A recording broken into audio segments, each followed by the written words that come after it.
I was done, bless your heart. But I'm still living rent-free, it's a work of art. Call me daddy, call me Papa Nut, call me the GOAT. You're paddling upstream while I'm running this boat. You say, I don't care, yet you're glued to the screen. Bathe in my glow, you're so unclean. Your shade like a breeze, it's barely a draft. I'm the Picasso of roasting your ass. You say you're over me, oh how cute. But here I am, still the star of your loop. You're my biggest fans, don't even deny. So grab some popcorn when daddy goes live, live, live, live, live, live. Call me daddy, daddy, daddy. Yeah, shout it loud. You're a mental midget while I stand proud. Papa Nut, Shizzy, daddy, headline act. Your background noise and it's just a fact. Call me daddy, daddy. Let's face the score. You hate that you love me, but you keep wanting more. You're like a dog chasing cars, you don't know why. You don't know why. But here you are barking while I touch the sky. While I touch the sky. Your comments are gold, such comedy gold. Who hurt you? Oh wait, it's me, I'm told. You're keeping tabs like an unpaid intern while I'm cashing checks. When will you learn? Your timeline's a shrine to every move I make. I'd say thanks, but you're a nasty skank. Oh, Shizzy's washed up. Yeah, sure, Jan, yet here I am, the centerpiece of your plan. You hate, watch my stream every damn night. That's why, kiddos, I'm still shining bright. Call me daddy, daddy, daddy. Sending your bread, I'm living rent-free in your effing head. Papa Nut, Shizzy, daddy on your brain. I'm your mental landlord, you wanna complain. Call me daddy, daddy. Let's keep it real. You hate that I'm winning, but you love how it feels. Oh, I'm sorry that I break your streak. You tried to ignore me for like half a week, but daddy's too spicy, you can't look away. I'm the train wreck you need every single day. So while you're out there and you're trying to chase cloud, I'm here sipping coffee watching you freak out. You're irrelevant, wow, what a take. Now go rewatch my vids and I count how much I make. Call me daddy, yeah, own it now. I'm rent free your brain and you don't know how. Papa Nut, Shizzy, daddy, let's set the bar. I'm bigger than life, you're a burned out star. Call me daddy, embrace your role, cause I'm the main character, you're just a troll. So here's your bedtime story, kids, sweet and snug. Shizzy daddy's forever if you're stuck in the mud. Let's say goodnight to Papa Nut, your mental king. Oh wait, you will see me tomorrow, same obsession, same thing. Call me daddy, daddy, daddy. Yeah, own it now, I'm rent free your brain and you don't know how. Papa Nut, Shizzy daddy, let's set the bar. I'm bigger than life, you're a burned out star. Call me daddy, daddy. Embrace your role, cause I'm the main character. You're just an old raggedy ass burned out troll. So that's your bedtime story, kids tucked in sweet and snug. Shizzy daddy's forever, you lose and you're stuck in the mud. Now say goodnight to Papa Nut, your mental king. Oh wait, you will see me tomorrow, same obsession, same effing thing. Hey, Squid, how you doing? Good to see you. Inspector Guy, Kevin. Good to see you, Heather May. How you doing, man? And yes, I should have the super tip should be working now. Should be working right. We'll give it a little test out. This one was from the other night from Cynic and Chief. Thank you so much for this. This is awesome. I love it. Use the Yamaha Banker voice. It helps deposit money in Shizzy's bank account. The monkey voice just withdraws brain cells from everyone's head. I don't have any brain cells left to worry about. Not even the hamster in my head works anymore. So it's working. I assume it's working like it should. Man, that's awesome. Thank you guys. Thank you guys. Yeah, good to hear you guys too. Man, it is. Man, what is today? Today's Sunday. I mean, my week has gone flying by. I've been so damn busy. I've been working on on this little what do you say, cabinet. It's pretty good. It's pretty good. And all I have to do is put a door on it. Oh, hey, how's it going? Yeah, love the intro. Yeah, well, that's actually the outro, but it was the handy one that I had. I put that one together. Oh gosh, last week. So you guys probably got a taste of it, but yeah, that's the new outro. Shizzy working that algorithm. I might. You never know, Stephen. How you doing? The link is posted by Shizzy at the top. Yeah, right there at the top. I've got it pinned up there. If you just look over there at the very top of the screen, you'll see super tips right there. and they're there for you to have a little bit of fun with, enjoy. It is always fun, and I do want to thank everybody for your support. You know, if you're not wanting to spend what YouTube takes away, because they do take some away, I still appreciate it. And also, Rebecca Smith has become a new subscriber. Thank you, Rebecca. And last, what was it? Travis was on. Oh my gosh, we had such a blast, and I do want to thank Travis for coming by and spend a little bit of time of his precious day coming in, hanging out. If you haven't seen that stream, you should go check it out. Like I said, no drama there at all. It was just three guys hanging out, shooting the shit. And I got to learn so much more about Travis that I didn't know.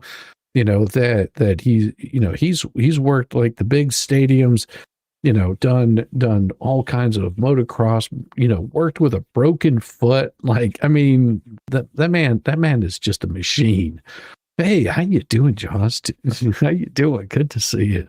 And so something to bark about. Stop by. Super chat at 499 said, Shizzy, I want to get you to talk about dogs, and I thank you so much. And you know, if you're just wanting to, man, I don't know a whole lot about dogs. I mean, I've got two of them. And I lost one the year before last. I had one of my puppers. He had a leukemia, and he survived. Was it 13 months before it finally took its toll on him? But he was one of my friends for Christmas. She did a painting of him, which was really nice, and she brought that by at Christmas time last year. And you know, I don't like to talk about, you know, the bad stuff, because, well, it's always depressing. And it hurts. See, you know, think about the little pup. Also, Blake Rich, whenever, and this is whenever Travis was on, Blake Rich came by, Smoke Bee Fund, with a $2 super chat, something to bark about. Also said Happy New Year, and thank you very much, because, you know, something to bark about. Good people. And Snowflower Widow, I think something to bark about actually does have a YouTube channel also. So definitely go check them out if you're just wanting some stuff that's not this. Same way with I have a story 67. That's that, you know, if you haven't checked that out, definitely go check that out. That's some good stuff, and really, really, really chill place to be. No drama, just good content. Hey, T42, good to see you. Good evening, welcome to the shit show. Yes, and I think I have that sound also working. Lost your beagle to carcinoma. Oh, cancer of the bladder. Ooh, no fun. Yeah. And see, that's why I don't like to talk about it, because, you know, we're here to have a little bit of fun and enjoy some stuff. Hey, Just Don, good to see you. Now, I'd like to respectfully request that you change the hair color of the skank in your lovely opening song. Thank you so much. Thank you, Just Don. Oh, that's funny. That's funny. I love it. Oh, you're so good. Sissy, I do merch for Travis. Can I send you some Willis's merch? Polar Spark, absolutely. You can always send me Travis's merch. And also, that reminds me. I've been working on some merch, and it's pretty close to being done. I mean, if you go to my store, you'll find it there, but just know that I'm doing an update on that. It'll probably be done next week. So if you hold off until next week, and I'll probably put like a discount on that, so that way everybody can check that out. It'll be good. And I'm also getting a copy of it, so I can sort of show it off whenever it gets here. But most definitely Polar Spark. Yeah, if you want to send some of Travis's merch, that would be awesome. I'll wear it with pride. What size shirt do I wear? Large. Yeah. That way it looks like a tent on me, you know, because that way I can crawl inside of it, you know, and act like a baby shark or something. But yeah, just large is perfect. Not like extra large or super extra large, but yeah, large is usually it. Hey, Georgie, how you doing? You guys are awesome. You guys are awesome. So over the past let's see, couple of days, some crazy stuff's been happening. And because I'm always so damn busy. I mean, whenever I say busy, it's just been crazy busy. Thursday was, I usually cover, hail stuff throughout the week. Also, I've got Mo in the Deep End that I do something with on Friday mornings, and then Friday nights we do a stream, and then of course you run into Saturday, and Saturday I usually try to do a stream on Saturday. This one I may go members only. We'll just have to see. It may go members only because there's things that should only be just for the members. But we'll have to wait and see how the evening progresses. Mayor, oh man, I'm sorry to hear that. Mayor Dan's dad passed also this last week. Now, Mayor Dan, I have talked with Mayor Dan. He is one of the nicest people that I've run into on the tubes. I can, he does really good for his community. He's also part of an acting group that does well. I don't know if it's acting or just a makeup group. How he would describe it, but they do this really cool thing where they put on like this whole thing for Halloween, and it goes through Halloween. He's got like a beer can in his eye and like a stapler attached to his head. I mean, it's just really cool stuff. Really, really neat. So my heart's out to that. That's awful. Man, Mayor Dan's good people. Mayor Dan's really good people. Yeah, prayers out to Mayor Dan. And also I did also hear about JK, and that just show him some love. I mean, that's about the best that I can offer. Oh man, praying for Mayor Dan and his family. Absolutely, Jack Small. Absolutely. All right, let's see. Let's get this thing up here. And so this, because of all of my busy schedule, and it gets so crazy, and I've got so much going on that I tend to not be able to pull up documents and show those. And this is what we have here is debtor's emergency motion to enforce the automatic stay for damages pursuant to 11 USC. Now, this one right here came in on, I believe it was Friday. I'd have to look. I think that's right. I think it was Friday on the night. Yeah, this would have been Friday. So this came in on Friday, and because of my schedule, I just never even got to it. And then, of course, hanging out with Travis, expert, and of course, last night went over to MG's where his wife electrocuted him all night long, which was quite funny. If you haven't seen that, go check that out. It was a blast. So we were over there and having a good time, and I finally have a chance to go over this. And it's really interesting. So comes now, debtor lined up Michelle Alexis Preston, Lacey Alexis Preston, so many names. By and through undersigned counsel respectfully moves this honorable court for emergency relief to enforce the automatic stay pursuant to 11 USC 362A to declare void a post-petition state court order entered in violation of said stay and for an award of damages, including reasonable attorney's fees and costs pursuant to 11 USC 362K and the court's inherent authority in support thereof. The debtor states as follows. Now, in my opinion, I saw a few things here that were really, really glaringly wrong. First of all, under 11 USC, you can't. I mean, that's just not right. Especially because, see, they didn't make any. There's no monetary gain out of it. It's like there's no money involved in this. At this time. So we've already gone over the actual petition to the court, the motion, the order that was put in there. There's nothing monetary happening there, and they're doing this in favor of Lynette by not doing that. because had the judge put an order in there and putting the money in there, then they could have come back and said, hey, it's illegal to do this. You know, they could possibly win. But this one right here said, no, that's not what it is. Expert was celebrating. Do you hear what?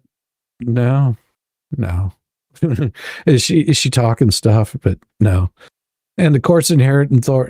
No, I haven't personally heard it, but I guess everybody else has. So I don't know. I don't know. I've been too busy. My life is busy. Yeah, Saran Wrap wants money. The 6K isn't enough. That's what I hear. So the emergency motion arises from a willful violation of the automatic stay by creditor. There is no violation. That's the problem. There is no violation. On December 19th, 2025, the Circuit Court of the 8th Judicial Circuit in and for Levy County, Florida, entered an order granting defendants motions for sanctions pursuant section. Well, actually, they didn't. Like, then that's sort of where it gets a little bit funky, because the way that particular one is worded, and I've got it right here. It says the order granting defendants motions for sanctions, but if you go down and you read exactly what it says right here, defendants are entitled to the reasonable attorney's fees. Once the plaintiff stay on bankruptcy is lifted, defendants shall schedule a hearing before this court to establish amount of attorney's fees, which defendants are entitled to pursuant to 57-105. I'll zoom in on that so you can see. See, this is what they're talking about right here. This particular piece right here that they're saying, once the bankruptcy stay is lifted, defendants shall schedule a hearing before the court. Now, this works in Lynette's benefit. Like, that's what I don't understand. Like, this works in her benefit, because that way you don't have to worry about crawling it all back. She can probably get in there for a lot less money than she normally would. So it was that Ricada brought up a good point. Her ability to pay before the bankruptcy schedules all her money is a lot higher. Yeah, exactly. It is in her favor to let it sit. That's what I'm saying. Oh yeah, I know, Max. I saw that, and thank you for sending that over. I appreciate it, Max. And also, Max Labs does have these documents up on his site. You can go check him out if you're wanting to read these documents for yourself. It's all up there. This is the best part about having these kinds of documents public, where everybody can see it. Unlike, certain cases, you can't see what kind of filings are in there because of this. So this right here, that order was entered while the automatic stay was in full force and effect in this bankruptcy case, and it purports to adjudicate entitlement to monetary sanctions against the debtor. But because the order was entered in violation of the automatic stay is void ab initio and must be declared a nullity. Basically, they're trying to say that it just wipes it away, that you should be able to wipe out that order from the lower court. Now, how they'll rule on this, I don't know. I don't know bankruptcy. I don't know anything of law. I'm not an attorney, so it's going to be pretty hard for me to give you exactly what the judge is going to do. But all I know is Randy's filing is pretty damn good too. So on July 3rd, 2025, the debtor filed a voluntary petition for relief under Chapter 7. Basically just, what? Okay, Chapter 11, automatic stay provision, thereby invoking the automatic stay provisions of USC 362A. On August 18th, this court entered an order dismissing case for failure to comply with notice of deadline to cure deficiencies. We already know this. Pursuant to 11, the automatic stay terminated upon dismissal. Now, on October 21st, the court entered an order granting debtor's motion to reinstate case. So from August, September, October, you spent 2 months because of Saran Wrap's screw up is what happened. So for 2 months, because of Saran Wrap's screw up, they had several hearings, and they finally came back around, and now they're trying to delay it even more, as you can tell by the latest filings that went in. This court entered an order granting debtor's motion to reinstate case, which vacated the dismissal order. Well, This court entered an order granting debtor's motion to reinstate case, which vacated the dismissal order and expressly provided that the automatic stay became effective as of the date of entry of that order. But see, this is where Bruce sort of screwed up, because he was the one emailing the court telling him, no, it's in effect, it's coming back, and that's where those sanctions sort of came from. Now, it doesn't stop, from my understanding of this, it's not going to stop them from being able to go after Stark for his attorney's fees, but that because he's deceased, it ends up going, they end up going after his estate. And then they'll probably have an attorney for his estate that'll argue whatever they're going to argue. And that's usually what happens in those kinds of things. It's like an attorney will step in to argue the merits of it and all that kind of crap. Prior to the bankruptcy, the debtor was a plaintiff in a state court civil action, which was Michelle Preston v. Jeremy Hales, and Jeremy and George and Larry and Tat and, all these people.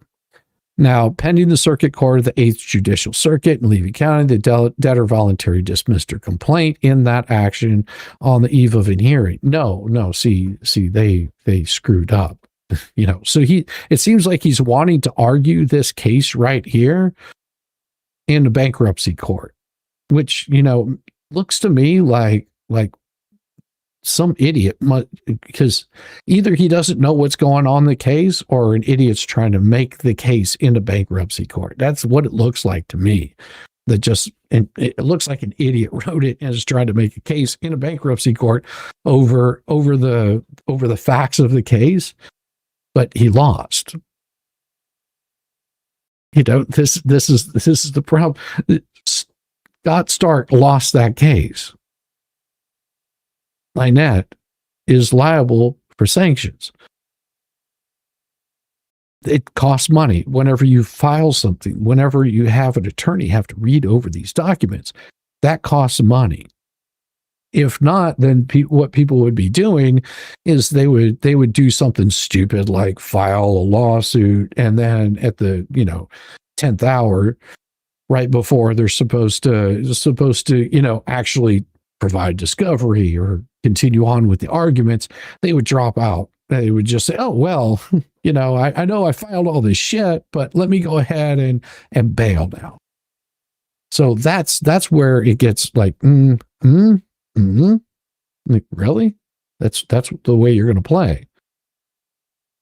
Now, pending the circuit court of the 8th Judicial Circuit in and for Levy County, Florida, the debtor voluntarily dismissed her complaint in that action on the eve of a hearing on the defendant's motion for summary judgment, December 8th, 2025. Now, see, he's missing a whole bunch of shit right there. Counsel for Jeremy Hales filed a memorandum of law regarding motions for sanctions against debtor plaintiff it was against the plaintiff. And it was not during the automatic bankruptcy stay, because the judge told them to do this during that August hearing. Whenever they went in for this hearing, the judge said, listen, we need to have a hearing on this. Let's make this hearing happen. We're going to go ahead and schedule it. Most likely we'll get the order in, we'll get the stuff here, but we'll come back and hear the case at the end of all this. We'll figure out the sanctions later. And that's what this pleading is right here.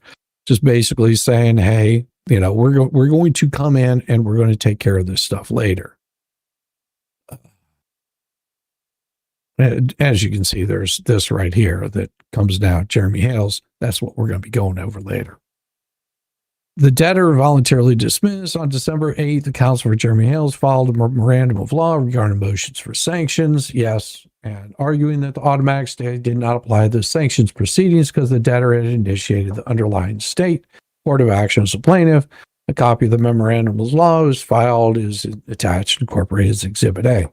We know that he did this because he had to show the law based upon and this is what the judge asked him. You have to show me the law. It has to be in that filing. Once it's in the filing, then the judge can actually look at that and go and actually compare it to what the law is and say yay or nay. Like the judge at any point in time could have said, well, this doesn't satisfy it, or we'll stay the hearing until later. But the judge found that that the memorandum of law met exactly what he needed.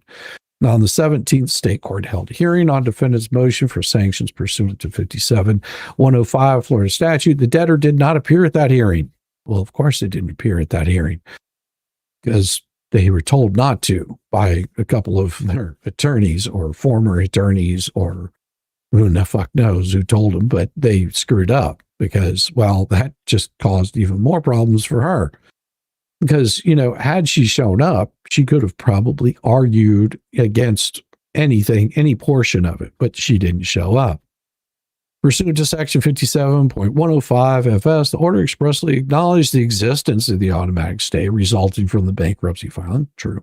But despite this acknowledgement, the state court proceeded to make substantive findings of fact and conclusions of law. No, they didn't. This is the process that you have to go through. So this is like a dead argument. State court proceeded to make substantive findings and facts and conclusions of law, determine that defendants have clear entitlement to attorney's fees pursuant to Florida Statute 57-105, 1A, B, found that such fees should be assessed against debtor and her former attorney in equal shares, right? And reserve jurisdiction to determine the amount of attorney's fees once the stay is lifted. And there it is. Copy of that order was put and attached.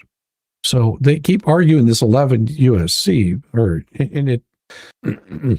here's the problem. It's the same argument. Fallen Hero, thank you so much for the one gifted membership. And it looks like almost Boomer Craft got it. Thank you very much. Happy, welcome. And thank you, Fallen Hero, for the gifted membership. And I'll play that for you because this is a glorious, momentous thing. Let's make sure it works. Welcome to the shit show.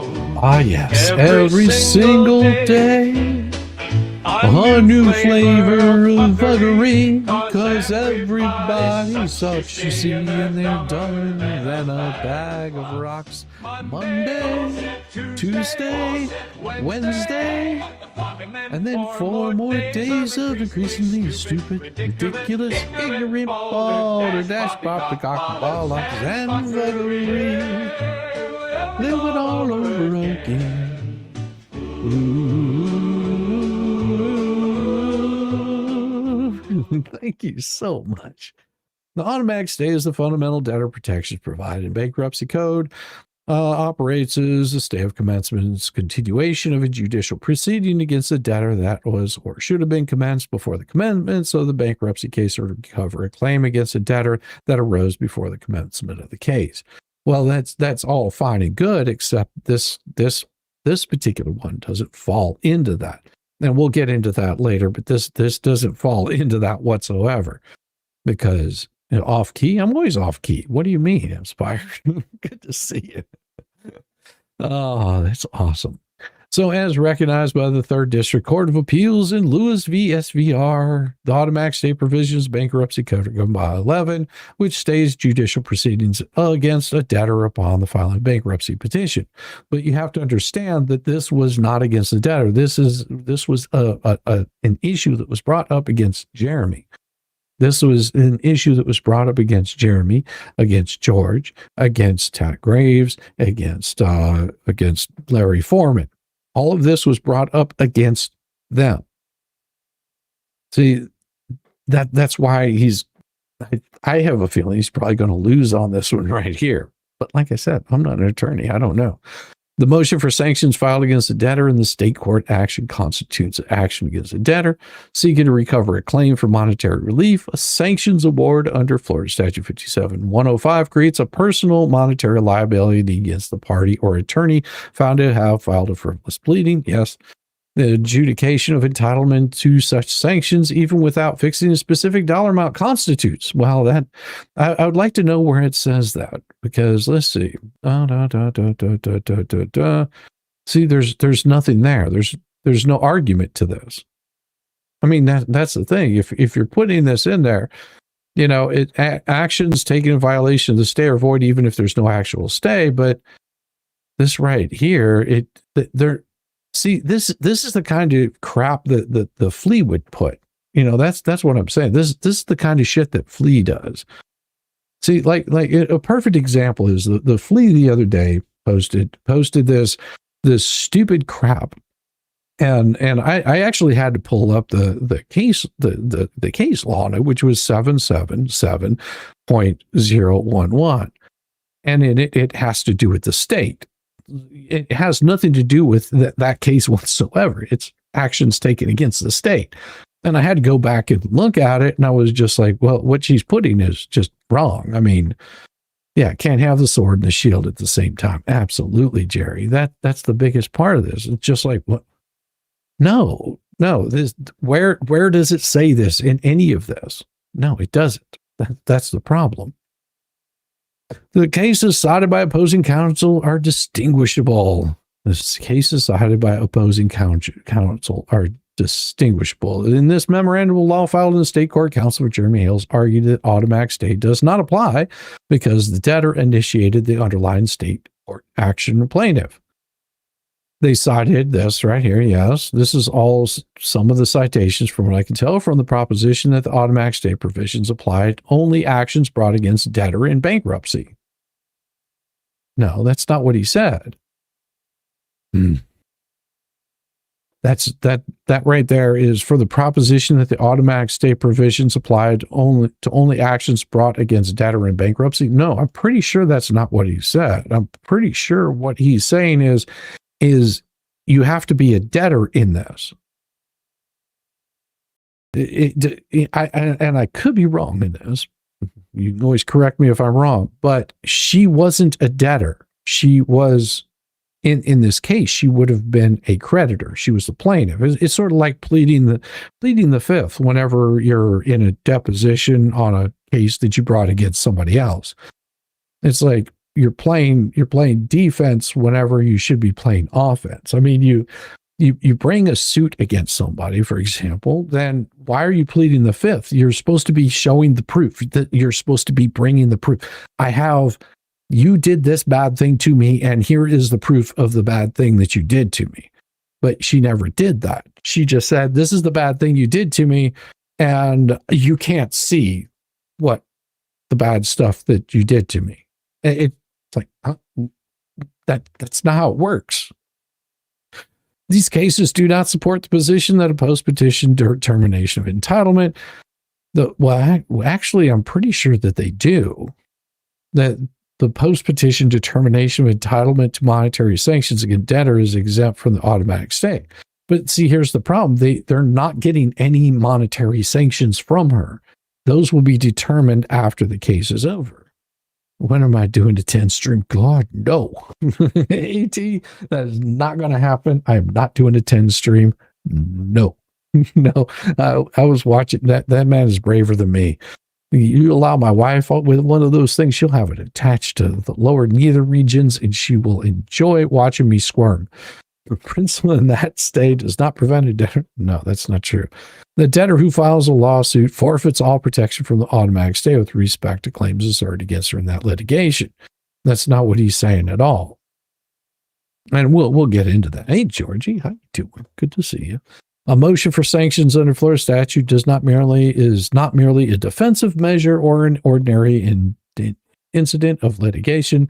It is an independent claim seeking monetary recovery, except they can't go after monetary recovery. And I went over this whenever I first saw Randy's the pleading in that, and looked up all the crap in that, and I was just like, well, it looks to me like they have to wait until, I mean, they can say that there is going to be something is going to happen. The sanctions are going to happen. We're going to go ahead and rule on it now, but we're not going to do any sort of monetary because, well, we can't.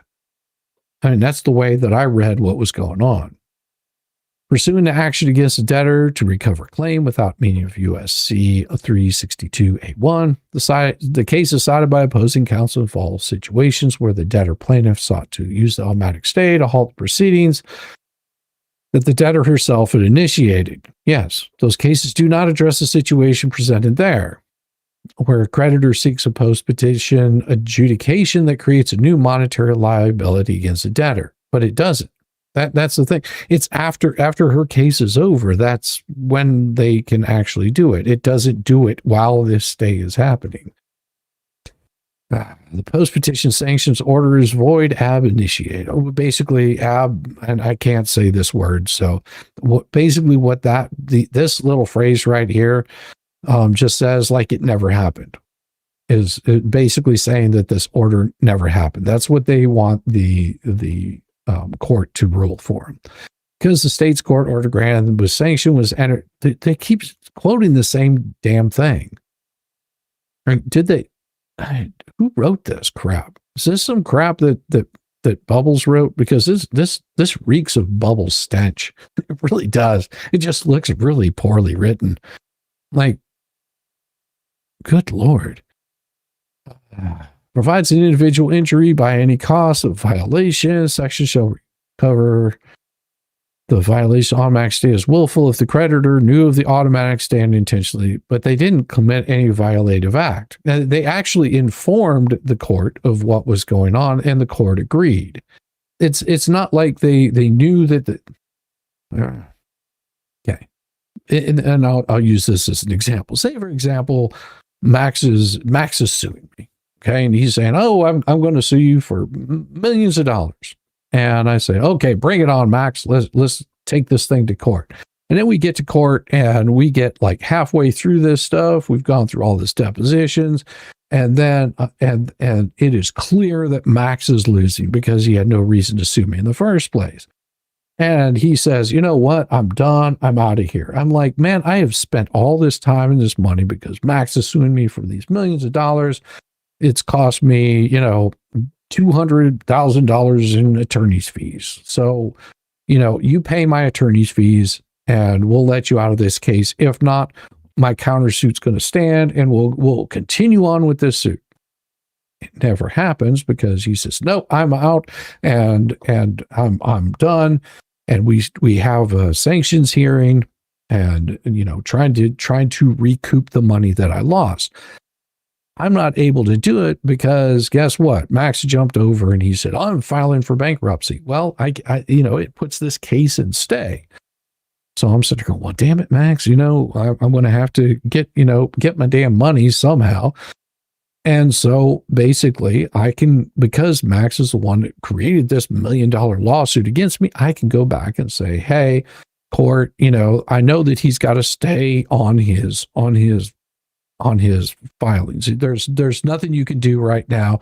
I think he's doing this just to basically avoid having to pay me.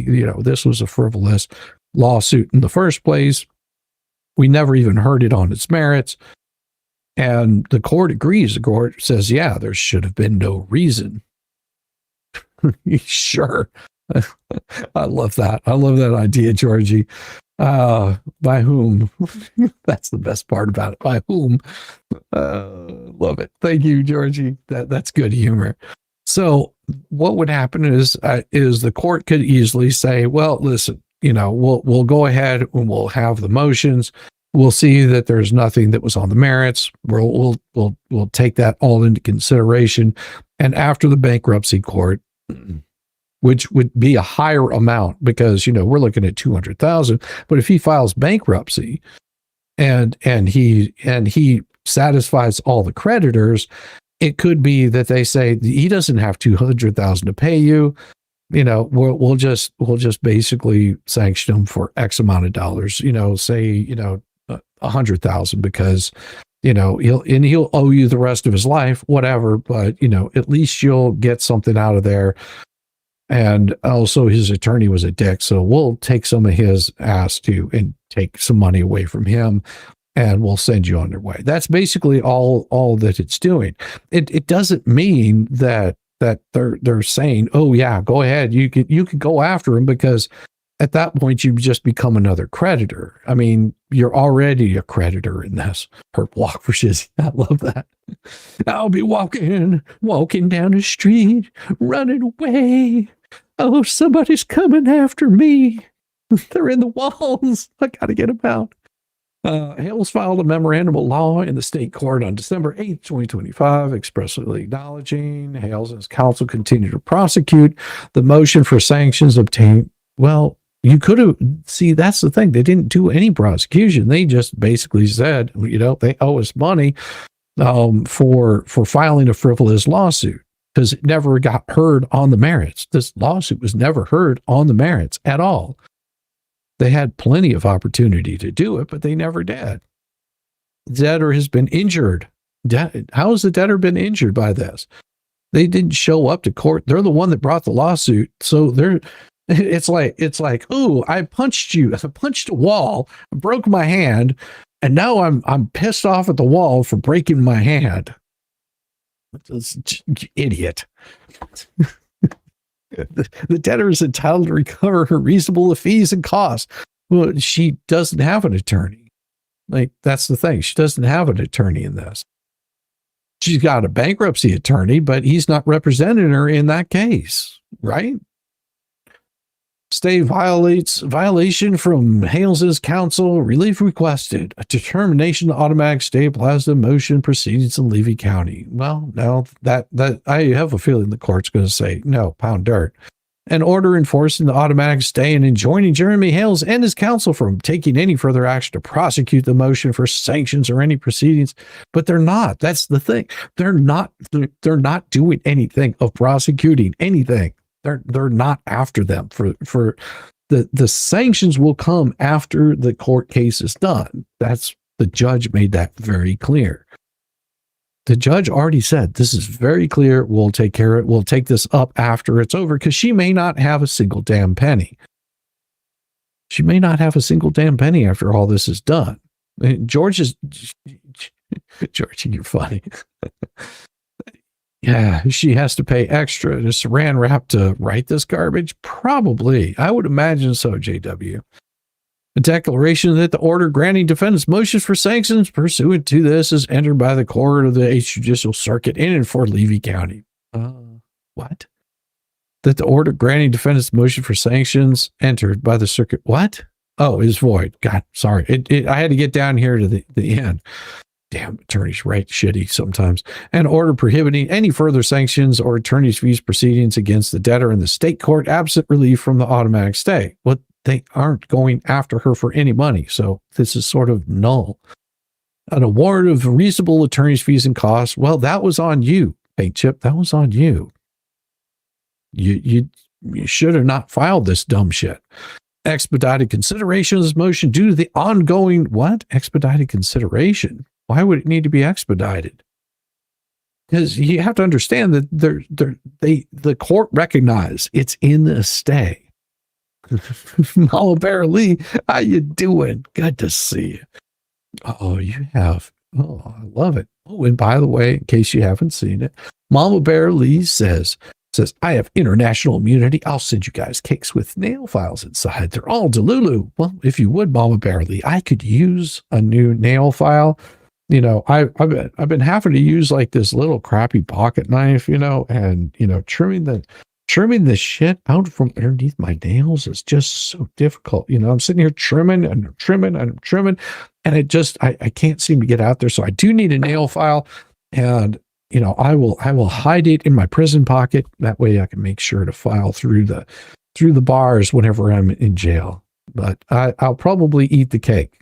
Just as long as I don't eat the cake after I put the file in my prison pocket. That would be really weird. Thank you, Mama Barely. I appreciate it. Oh, that's wonderful. I couldn't handle this in that whole thing. Kudos to you for doing that, though. Oh, yeah, most definitely. I think the judge meant after the actual bankruptcy case is done. The judge in the case in the Levy County case, where Lynette is and her attorney are being sanctioned, is going to be after the stay is lifted. It doesn't matter where the bankruptcy case is at. Once that stay is lifted, the judge can go ahead and take care of those sanctions. I mean, and he probably will wait until after the bankruptcy case is done, but they're waiting to get the ruling on the bankruptcy case. Because here's the thing. She could still lose in the bankruptcy case. They may come back and say, no, you're not able to meet the standard, and no, we are not going to clear out your debt for you. There's a big possibility the bankruptcy court, especially if you keep screwing with them and doing really crappy stuff and filing bullshit, there's a big consideration that the bankruptcy court may just say, actually, you have quite a bit of money. It's sitting over here in this bank account and over here in this bank account, and then this guy has money, and then this guy has money. You don't know how the judge is going to rule on these. I mean, the judge may look at all of the filings and say, you've got enough to satisfy all your debts. So, no, we're disregarding your bankruptcy. You're done. And I've seen this happen before.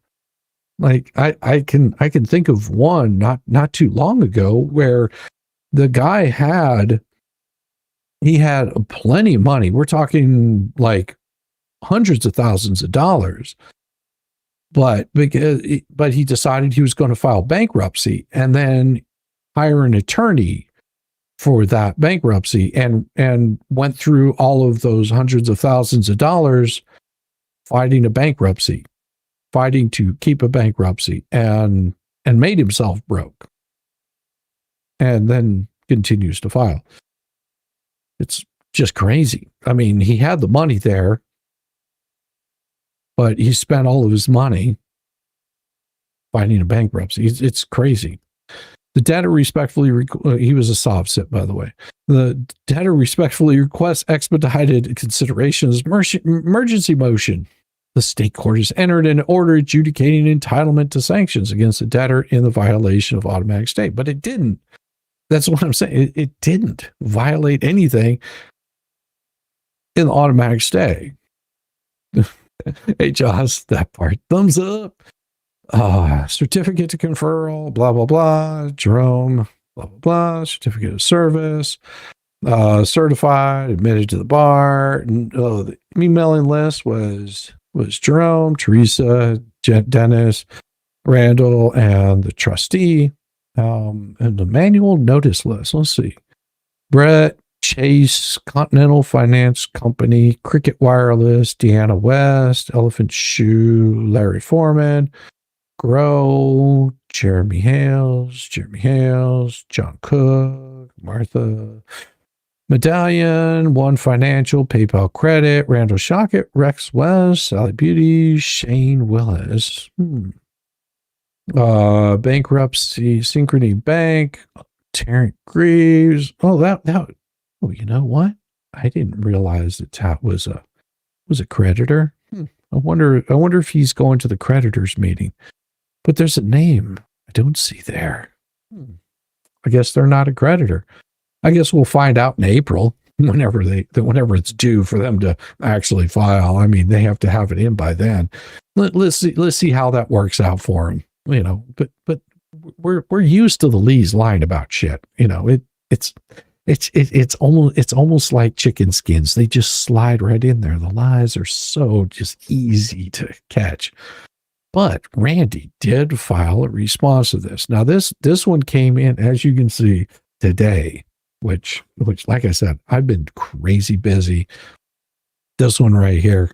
Creditor Jeremy Hale's response to opposition to creditor's emergency motion to enforce the automatic stay for damages pursuant to 11 USC 362K. Here comes Jeremy Hales. Here comes Jeremy Hales, hopping through the forest, scooping up the field mice, popping them on the head.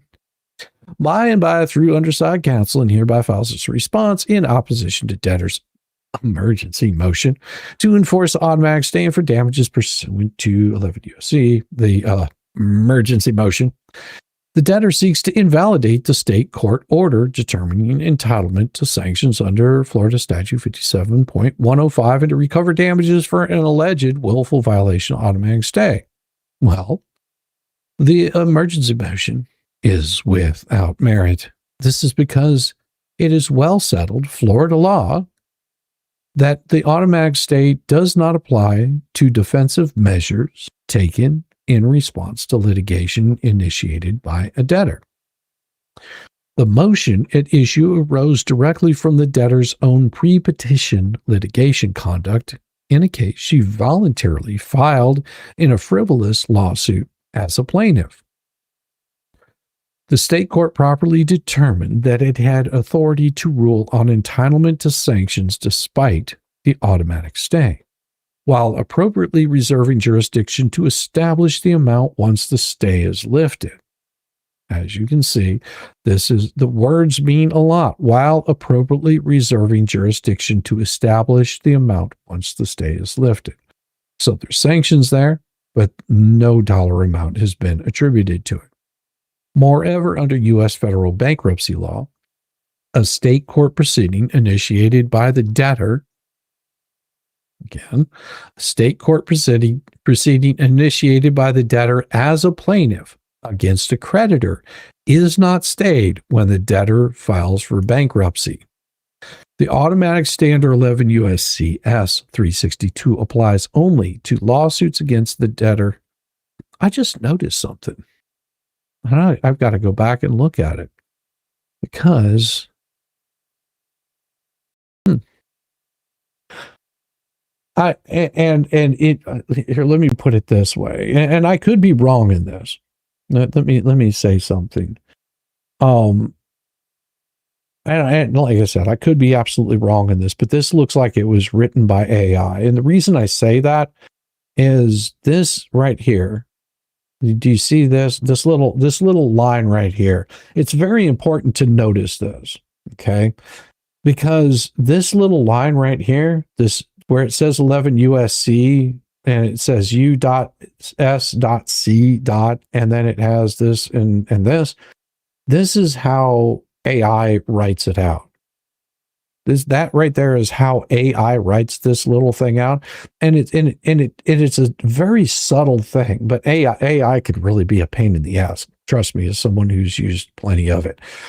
This right here, USC 362, the way that they have that written out, and the way it's written out right here, 11 USCS is the way that an attorney would write it out. This way right here that you're seeing, that's how AI writes it out. If you don't believe me, just pull up something like ChatGPT. All you have to do is pull up ChatGPT and ask it about Rule 11 USC or whatever in ChatGPT. The document Jerome wrote was AI. Tug looked it up. Yeah, well, maybe, I don't know. I don't know what Tug does. You may have. But I'm just saying that this is the way AI writes. They usually write it U.S.C. and then they put the it's like a little, I can't remember the name of that. I'm not an attorney. I don't know this shit. But this is how the attorney would write it, was by USCS, and then they would put the little thing in there. So it just I mean, like I said, I could be wrong, but that looks like it was written by AI. Applies only to the lawsuits against the debtor. Maybe the flea wrote it because she's so smart. Applies only to the lawsuits against the debtor and does not extend to lawsuits initiated by the debtor. Courts have consistently held that the automatic stay does not prohibit. I mean, I would suggest that maybe Randy point that out to them, that, you know, this is the way that AI writes this stuff out. Maybe Saran Wrap will get his head out of his ass and, you know, figure that out. Does not prohibit a defendant in an action brought by a debtor from defending itself, especially against a frivolous lawsuit such as that filed by the debtor here, including filing motions such as those for sanctions for incurring the fees to defend against a frivolous lawsuit. This is because these are considered defensive actions rather than offensive actions against the debtor. And then he gives the quotes right here. So, and all of that, and all of that. And again, Oh, and by the terms of 11 USC 362. So it does show it up here. I wonder why it shows up here like that and not on the other one. So like I said, I could be absolutely wrong. The automatic stay only applies to proceedings against the debtor. You might have just cut, copy, and paste his down there. This court determines whether a proceeding is against the debtor by examining the posture of the case at the initial proceeding. If the debtor brings the initial claim, 362 has no effect. And that's going to become really important later on. I love it when my brain Randy and team appear and turn around and stomp the bugs. A motion for sanctions under Florida statute 57.105 is considered a defensive action rather than an offensive one. Well, just about everything they do is offensive, especially the smell.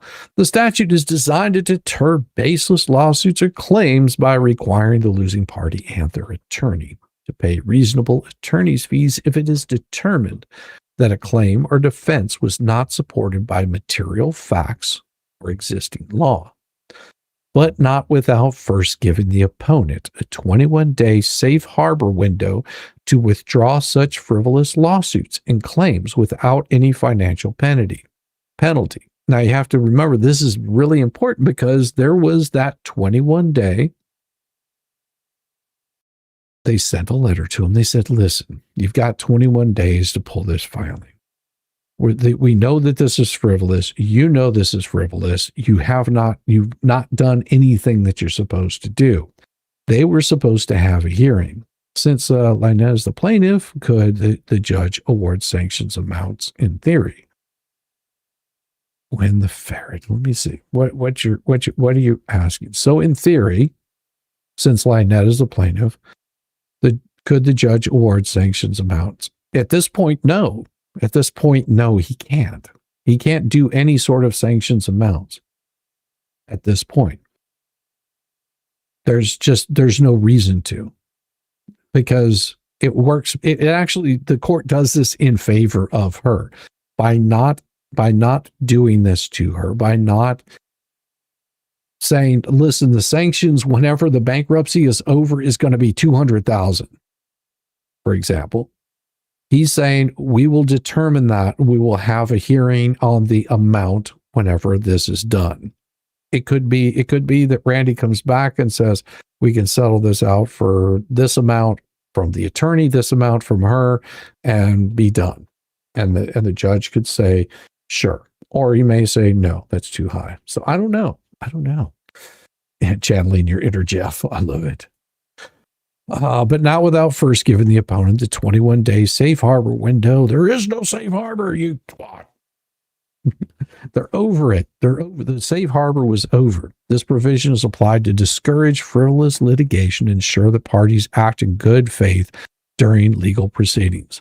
Basically saying we're hoping that they're being honest, but we can't monitor every single psycho out there. Florida Statute 57.105 explicitly provides that sanctions may be sought against claims or defenses that are factually or legally unsupported. Section 57.105 fees can only be awarded in cases where there is a complete absence of just justiciable issue of either law or fact raised by the losing party. And we know already that Lynette lost that case. Additionally, the procedural requirements of Florida Statute 57.105, such as the 21-day safe harbor provision, reinforce its defensive application. This provision allows the opposition party an opportunity to withdraw a frivolous lawsuit before the motion is ever filed with the court, aiming to resolve disputes without unnecessary litigation. The Eisinger v. Way in RUA, the court clearly held that automatic stay does not prohibit the defendant in an action brought by a plaintiff debtor from defending itself in that action. Likewise, Adler-Bell.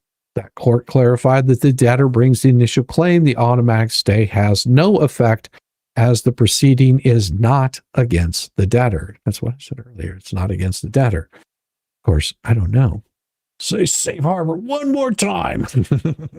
Say it. say it. Just say it. Appellate panel. It basically says this is what the appeals court even says right here. It's giving you exactly what the appeals court is saying. By its terms, 362 applies to an action against debtor. The stay does not apply to actions commenced by the debtor against a third party.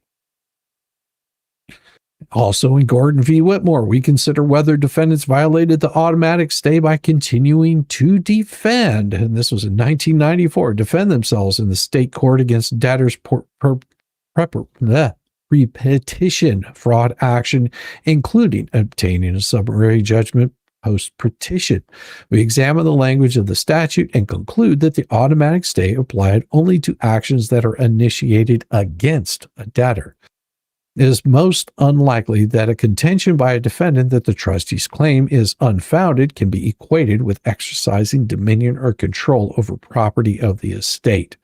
Also, the automatic stay gives the debtor it says right here, the operative subsections in this case at hand, A1 and A3, contemplate actions against the debtor, not concerning the debtor, which is much broader.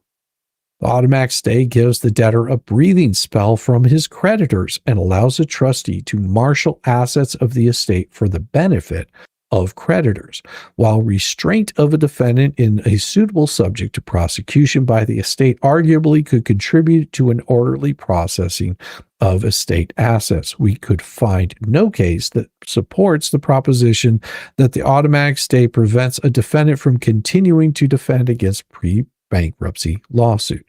To the contrary, there's a substantial authority that the stay is inapplicable to post-petition defensive actions in a pre-petition suit brought by the debtor. And they cite the Seventh Circuit's unequivocal language permitting a defendant to defend himself against a pre-petition lawsuit. The fundamental purpose of a bankruptcy from the creditor's standpoint is to prevent creditors from trying to steal a march on each other. And the automatic stay is essential to accomplishing this person. So what they're saying here, the reason that they have this, the bankruptcy, is they want to make sure that if you've got, Jim, George, John, Bob, and Frank all wanting their money from this person, that Joe doesn't get his money before Bob, before Frank, and before George. And they want to make sure that everybody can get an equal amount, in depending on what that might be. And that's what the bankruptcy hearings are, is basically and I could be wrong. It could, you've got all these creditors. Someone may need $10, someone may need $100,000. And basically they can say, listen, the guy that's owed $100,000, maybe we can get him to settle down for a little bit less. Let's take care of this $10 one. They're no longer a creditor. They're gone. That they want to make sure everybody can get as much as they possibly can out of this person that, sucks in life and can't seem to pay their damn bills. I'm kidding. The automatic stay is essential to accomplishing this purpose. There is, in this contrast, no policy of preventing persons whom the bankrupt has sued from protecting their legal rights. So basically, you're taking away the creditor's rights. Whenever you are not allowing them to do this, they're not asking for any monetary until after the bankruptcy is over. Proceeding against debtor under 11 U.S.C. 362 does not include a defensive motion for sanctions filed in a pre-petition lawsuit where the debtor is the plaintiff and brought the initial claim. Okay, I need bedtime. Well, night, Gwen. You have a wonderful evening. And don't worry, we won't go too long tonight. We are learning that Jaws likes punishment sometimes. It does happen. So it's really weird. I saw Georgie's Life Unfiltered in here earlier under, you weren't a mod. It's really weird. Do I have two Georgies? You kind of sound stuffy. I probably am. I've been working around sawdust for the past 2 days. So yeah, I am probably pretty stuffy. All of this following is a proceeding against the debtor under 11 U.S.C. 362 does not include the defensive motion for sanctions filed in a pre-petition lawsuit where the debtor is the plaintiff and brought the initial claim. The automatic stay applies only to actions or proceedings against the debtor, basically saying the same thing that they said, does not prevent debtor's plaintiff, and the automatic stay should not tie the hands of the defendant while the plaintiff debtor is given free rein to litigate. For the reasons set above and below, the debtor's emergency motion should be denied in its entirety, which I agree. It probably should be, but we'll see how the court rules. On July 3rd, 2025, think about that, July 3rd, 2025, Lynette Michelle Alexis Presses, can't say that all, the debtor filed a voluntary petition for relief under Chapter 7 of the Bankruptcy Code, thereby invoking the automatic stay of 11 U.S.C. On August 18th, 2025, this court entered an order dismissing the case for failure to comply with a notice of deadline to cure deficiencies, which terminated the automatic stay pursuant to 11 U.S.C. This court entered an order granting debtor's motion to reinstate case, which vacated the dismissal order, reinstated the automatic stay. Now, prior to the bankruptcy filing, the debtor was the plaintiff in a state court civil action styled Preston v. Jeremy Hales, and et al. Pending in the Circuit Court of the 8th Judicial Circuit in and for Levy County, Florida, as a result, the debtor filing a complaint for injunction and damages under Florida statute against Hales and other defendants on August 16th, 2024. August 16th, 2024. On the 27th of 2024 of August, and the other defendants recognized that the debtor's lawsuit had no basis in fact or law, constitutes a frivolous lawsuit. Accordingly, Hales and the other defendants served a 21-day safe harbor letter and unfiled motions for sanctions pursuant to Florida section 57.105 Florida statute upon Preston's counsel. That counsel would have been Stark. The motion asserted that Preston's complaint had no basis in fact or law to proceed under Florida statute, despite being given this golden opportunity, and it was, to withdraw her frivolous lawsuit without any penalty or incident. If you're wondering what this one right here was having to do with the thumbnail case, it's what we call the thumbnail case, which of course is not worth a damn. It's not even worth the paper it's printed on. The motion asserted that Preston's complaint had no basis, despite being given this golden opportunity to withdraw her frivolous lawsuit without any penalty or incident. The debtor chose not to withdraw her frivolous complaint within that 21-day safe harbor period because at that time there was a certain idiot that thought he was going to get money out of Hales by basically running this thing up the flagpole, thinking, well, I can get him to settle, because that was the appearance that it looked like, oh, we'll settle for a certain amount of money. And that didn't work out. That didn't work out because he was like, no, I'm not settling. Jeremy was like, I ain't settling this shit. Probably with not those words, but he just said, no, I'm not doing that. And they basically said, well, we think he's bluffing, and they continued to go on. Of course, Stark had no idea, apparently, because whenever they asked him how many instances were this, he had not a damn clue. He was like, I don't know. Was it more than one? Less than 100? I don't know. Oh, hell, she was even supposed to show up to a hearing. She never did that. Matter of fact, the person that showed up was, if I'm not mistaken, Bruce showed up in one of those hearings or was wanting to show up as a witness. Really weird. I'm surprised that they didn't bring that up in this. Finally, after incurring a significant amount of attorney's fees because they kept giving them a runaround, on the eve of the hearing scheduled on the defendant's motion for summary judgment, the debtor voluntarily dismissed her complaint. Now, on December 8th, 2025, after the reinstatement of the debtor's bankruptcy case and automatic stay, Hales filed a memorandum of law regarding the motion of sanctions. And we already read all of that. Because the debtor had initiated the underlying court action, on December 17th, the state court held a hearing on Florida Statute 57.105 motion. The debtor was properly noticed for the hearing but did not appear. The day before the hearing, the debtor informed Hales' counsel by email that she did not intend to appear. The state court proceeded with the hearing, taking judicial notice of the case law provided by Hales, performing its own research and hearing testimony from Hales' attorney. And on December 19th, 2025, the state court entered its order granting defendants' motion for sanctions pursuant to that section. The order expressly acknowledged the existence of expressly acknowledged the existence of the automatic stay resulting from the debtor's bankruptcy filing. Despite this acknowledgement, the state court determined that Hales and the other defendants have clear entitlement to attorney's fees pursuant to that statute, finding that such fees should be assessed against the debtor and her former attorney in equal shares.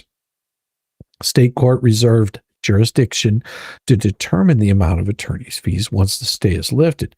The debtor has now filed this emergency motion to enforce the automatic stay and for damages pursuant to 11 U.S.C., seeking to invalidate the state court's order and recover damages for an alleged willful violation of the automatic stay. Now, the summary of the argument is the automatic stay does not apply to sanction proceedings against the debtor who initiated the underlying litigation. Florida courts have consistently held that stay provisions apply only to actions brought against a debtor in bankruptcy, not to actions brought by the debtor or defensive measures taken in response to the debtor's litigation. The motion at issue arose directly from the debtor's pre-petition frivolous litigation conduct in a case she voluntarily filed as a plaintiff. State courts have concurrent jurisdiction with bankruptcy courts to determine whether proceedings before them are subject to an automatic stay. The state court properly exercises jurisdiction by determining that the sanctions proceedings could proceed despite the debtor's bankruptcy filing. The state court's order shows appropriate deference to the bankruptcy proceedings by reserving jurisdiction to establish the amount of sanctions once the stay is lifted. As you can see, wording, proceeding, jurisdiction, to establish the amount of sanctions once the stay is lifted. The entitlement to sanctions was ordered against both the debtor and her former attorney in equal shares, demonstrating that they addressed litigation misconduct rather than attempting to collect a debt from the debtor personally. As you can see, words, big things, they mean a lot. Address the litigation misconduct. Rather than attempting to collect any money, they're just addressing the bullshit. Florida law clearly establishes a voluntary dismissal does not divest a court of jurisdiction to award sanctions. The debtor's request for damages should be denied because there is no willful violation of the automatic stay. Here comes the argument. The automatic stay does not apply to sanctions proceedings against debtor who initiated litigation. The automatic stay of the bankruptcy code is designed to protect debtors from collection actions and to preserve the status quo for the debtor. However, this protection is not unlimited. Federal courts have consistently held that the automatic stay applies only to actions against the debtor, not to actions brought by the debtor. The principle has been consistently applied in federal courts. For example, the Florida 2nd District Court of Appeal has explicitly held that the automatic stay provisions of the Bankruptcy Code 11 U.S.C. SCS apply only to actions brought by the debtor in bankruptcy. Consequences for filing the frivolous lawsuit are not subject to the automatic stay when a debtor initiated the underlying litigation. When a debtor initiates litigation as a plaintiff, as Preston did in this case, the automatic stay does not shield the debtor from consequences of their litigation conduct. And I'm just skipping over this because it's just saying the same thing over again. The present case, the action was not brought against Dr. Levin. So it's saying the same thing, just giving you the case filings. If you want to ask Shizzy a direct question, right at then his name, he sees those quickly and just glances at chat. Yes, I do just glance at chat. If you have any questions, just look up your chat back, look up finger crocheting. There, Rebecca and senile yarn. Senile? Are you getting are you saying that Ray has some special yarn? Senile yarn? Oh, missing good night, dear. Oh, love you, Tammy. You have a good night also. Thank you very much. Your love is felt. Yeah. All right, let's see. Automatic stay provision only applies to proceedings against the debtor. This means that because the underlying lawsuit was brought by Preston, is clearly not an action against the debtor. And Preston is not entitled to automatic stay. In this case, Preston was the plaintiff in the state court action, not the defendant. She voluntarily initiated litigation and other defendants. The motion, the state court action arose directly from her litigation conduct in that case. Contrast the above with the nearly bereft case law, only 2 cases cited by the debtor to support her motion. Debtor cited Lewis. Oh, debtor cited Lewis v. SFR JV2 Prop LLC in an attempt to support her motion. To begin, debtor's case cite is wrong. Ooh. This is interesting. Do you think maybe that's a bad problem right there? So Saran Wrap filed this right here, said debtor cited Lewis v. SVR JV Prop LLC, and this one right here. In an attempt to support her motion to begin, debtor's case cite is wrong. The 3rd district did not issue this opinion. The 6th district did.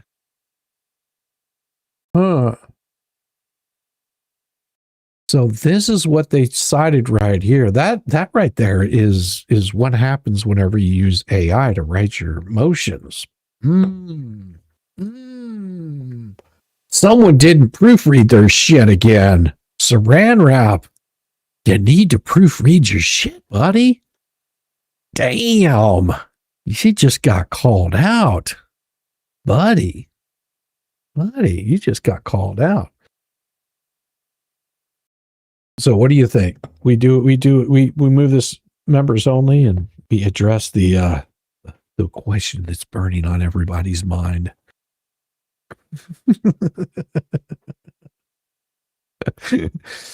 No.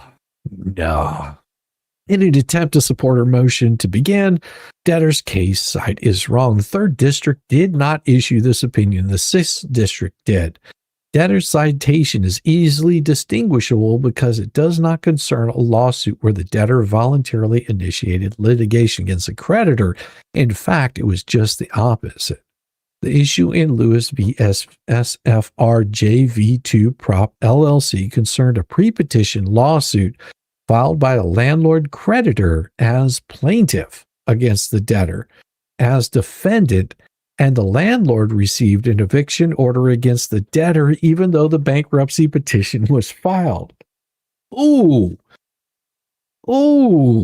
Saran Wrap, you're citing the wrong shit. It says right here, rather the correct site is Lewis v. SFR. And then see this, it looks to me like somebody read. Debbie Webb, do you have a question? What's up, Debbie Webb? Maybe supposedly we're going to be flip-flapping away when we hear flips flopping. Okay, Ozark. Back enjoying my Siggy. Well, that's good. That's good. No, it's bad. That's bad. No, it's horrible stuff. Horrible stuff. You shouldn't be doing that. It's bad for your health. Nicotine, bad stuff. You should never do nicotine, because what happens is, it like does bad things to your body, stuff like that.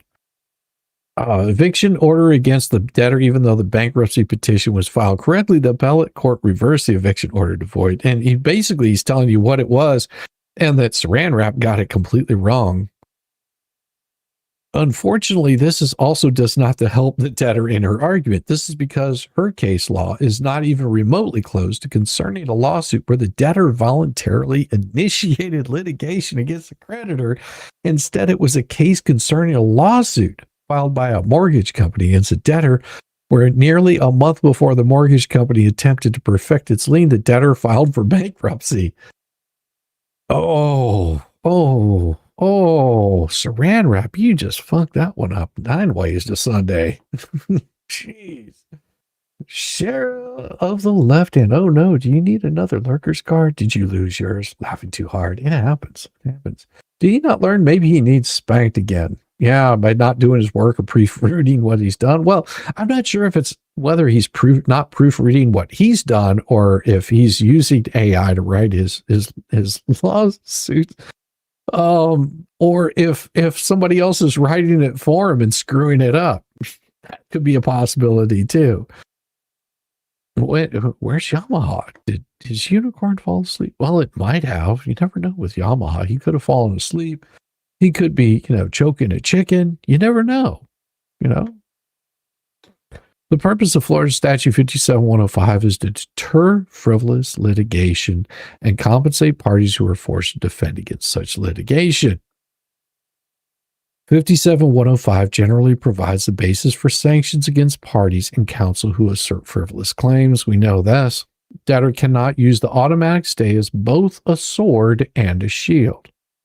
Allowing a debtor to use the automatic stay to shield themselves from sanctions while pursuing claims against others would undermine the purpose of both the automatic stay and sanctions provision. Just curious, how many times? And I'm just gonna look right here. So this one here, it wasn't this one. I just want to see how many times he cited this in here. Just curious. In this one right here, I am just going to look. Here we go. Let's just do a little wander. Paste. Let's see. Lewis v. SFR. We'll just do that. We'll just do Lewis. There we go. And enter. Let's see. There's one right there. Lewis v. SF. Prop. See, he did cite it properly here, Florida 6, DCA. But this one here, okay, damn it. Lewis, it was 3rd DCA right there. So he cited it wrong there, and he cited it correctly here. So he did it correct in one, but he did it incorrect in the other. And that's usually and I'm always curious about this, like to see how many attorneys are actually using these kinds of filings. This was because of case law. Let me see. All right. Purpose of that to deter. Debtor cannot use as both a sword and a shield behind the automatic stay, which is designed to protect debtors from collection actions, do not provide immunity for litigation misconduct. The principle that the automatic stay does not apply to an action brought by the debtor prevents debtors from using the automatic stay as both a sword and a shield, pursuing claims against others while simultaneously claiming immunity from the consequences of their litigation conduct. The state court orders does not violate the automatic stay. State court had jurisdiction to determine the applicability of the stay. And he's going to go into some citations here. That's going to be good right there. The state court had jurisdiction to determine whether the sanctions proceedings were subject to the automatic stay, as Florida courts have recognized. The court in which the litigation claimed to be stayed is pending has jurisdiction to determine not only its own jurisdiction, but also the more precise question whether the proceedings pending before it is subject to the automatic stay. We hold that the circuit court possessed limited jurisdiction to answer a discrete inquiry whether its pending proceeding was subject to automatic stay. Its limit focuses upon the pending proceedings and not upon whether the debtor is legally entitled to the benefit of the automatic stay. The court in which this litigation claimed to be stayed is pending has jurisdiction to determine not only its own jurisdiction, but also more precise question whether the proceeding pending before it is subject to the automatic stay. more case citations. Therefore, the court rejects debtor's implicit argument that a state court decision interpreting the scope of the automatic stay is void ab initio. Ooh. Like they call it out right there. They're just like that. Ooh. The same language. Do you think maybe he got it called out there pretty quick? So what do you think? What do you think? Here in about 30 minutes, we do a members only stream. What do you think? We do a members only stream. We turn this thing into members only. Yeah, that would be really fun. And then we can get really down and dirty. Yeah, you want to see me get down and dirty? This means the state court properly exercised its jurisdiction by determining the sanctions proceeding. State court order shows appropriate deference to bankruptcy proceedings. Georgie's like, no. Linnaeus is like, no. We'll see. Nevertheless, the state courts demonstrates appropriate deference to the bankruptcy proceedings. While properly determined that the defendants are entitled to sanctions, the court reserves jurisdiction to establish the amount once the bankruptcy stay is lifted.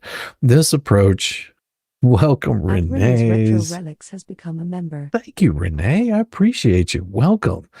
Well, the best way to do this, Renee, is there's only one way to celebrate this momentous occasion. Welcome to the shit show. Oh, yes. Every single day, a new flavor of fuckery, because everybody sucks, you see, and they're dumber than a bag of rocks. Monday, Tuesday, Wednesday, and then 4 more days of increasingly stupid, ridiculous, ignorant, ball, or nice poppycock ball of sand fuckery. Living all over again. Ooh. Well, maybe we'll just do a nice special one tomorrow. Maybe we'll just do a nice special, just a members only stream, and we'll get down and dirty there. How's that sound? Does that sound good? Been here for a year and never had a membership, Debbie Webb. That's amazing. I thought you'd at least been a member at least once. Man, crazy. No, Georgie, I will not show my member. In the clouds with 5 gifted memberships. That is so kind of you. In the clouds.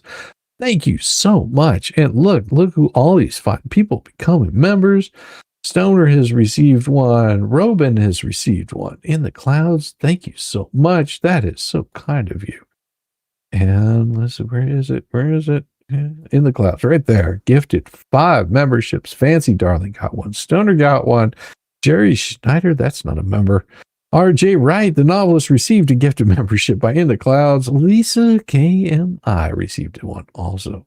If you do a members only, that will include no shirt, suspenders like the good old days. Well, Cynthia, it just might. Now, you have to understand, Cynthia, she used to jump out of airplanes and fight fires, doggone it. Give her some respect, some love. Thank you, Cynthia, you're a sweetheart. It might just end up being like that. I want Sunday Spice. Angela, I would love to give you some Sunday Spice. Maybe we'll do a little bit of Sunday Spice on another night. I love doing the Sunday Spice so much, but it's one of those where I have to have like the whole crew together. I can't just do a Sunday Spice without all the spice. Gotta have the spice there. We got some spicy people, I'll tell you. The balanced approach is consistent with the purpose of the automatic stay, which is to provide temporary relief to the debtors from creditors' collection efforts. It's shown Supra is not intended to shield debtors from the consequences of being douchebags. Florida law supports the state court's approach to sanctions. And Florida law is basically saying, yeah, we do support this kind of behavior. Man, we are only 17 pages into this. Man. Angie, I know everybody wants it. I need people to convoy with Shizzy. Yeah. Yeah, I would do the convoy. The only thing is it gets crazy. It gets crazy trying to dual stream like that. But yeah, I need to do one again. It's been a while since I've done the whole convoy with anybody. Invite me on. I could be Old Spice. Okay. I could be Old Spice. I get on there. I'll drool upon myself. No, I got a special crew for that. I can't ever take that away from them. Can't take that away from them.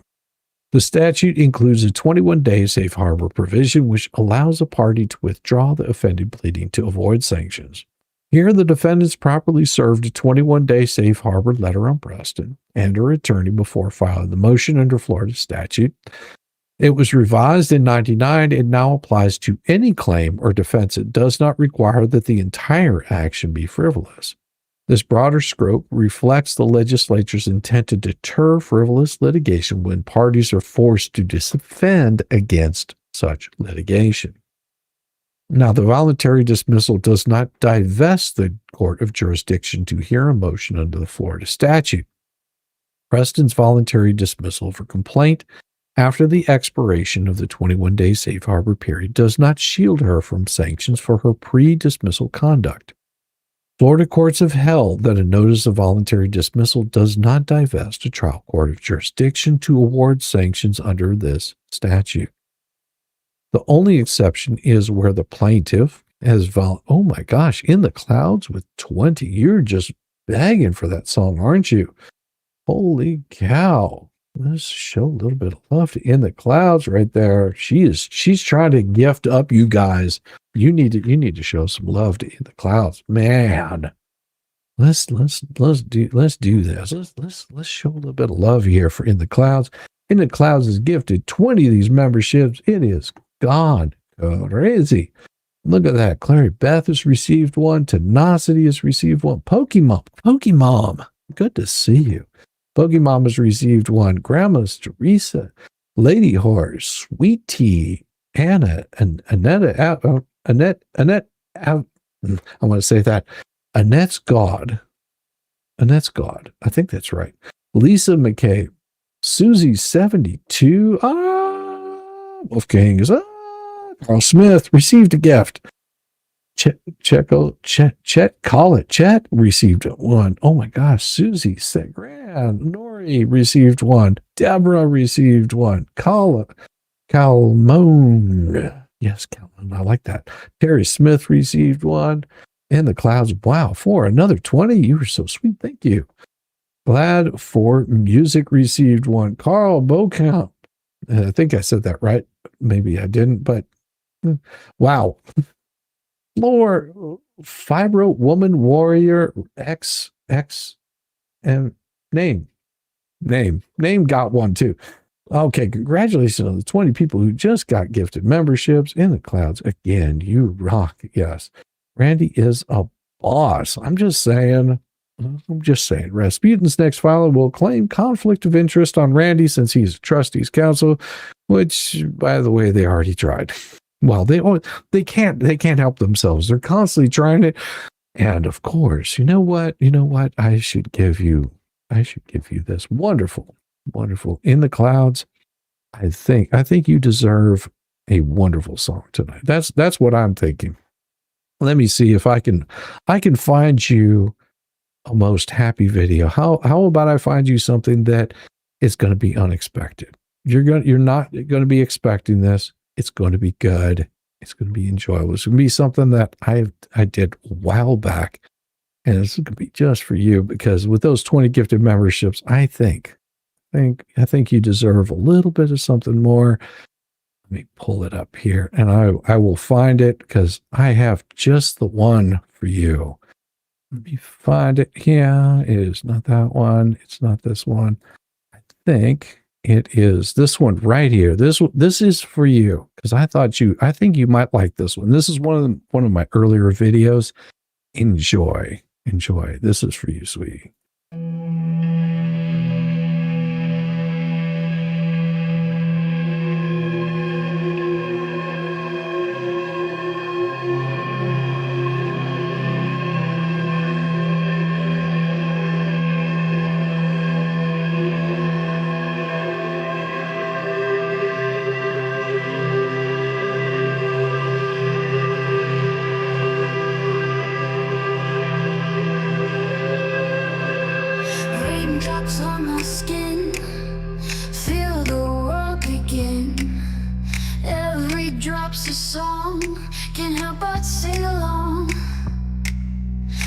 Splash in every puddle, lost in every bubble, dancing in the rain, feel the joy again.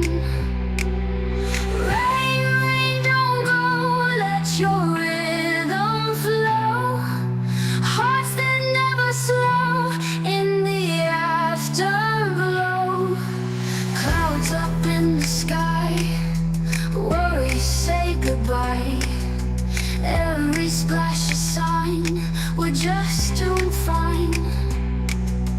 Thunder's gentle hum, to the beat we drum. In the rain we play, wash our fears away. Rain, rain, don't go, let your rhythm flow. Hearts that never slow in the afterglow.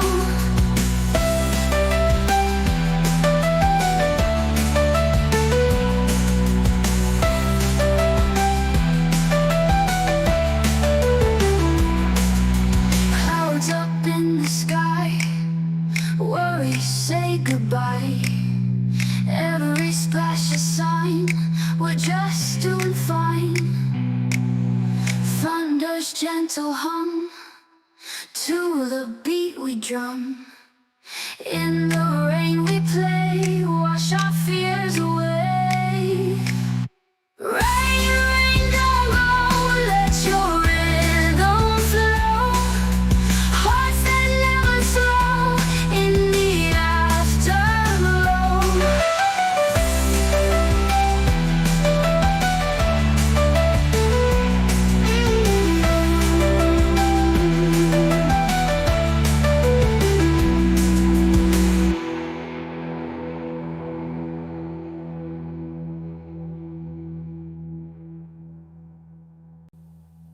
Yeah, see, I thought you might like that one. I thought you might like that one. That was one of my early ones. And it's just one of those beautiful songs that's really peaceful.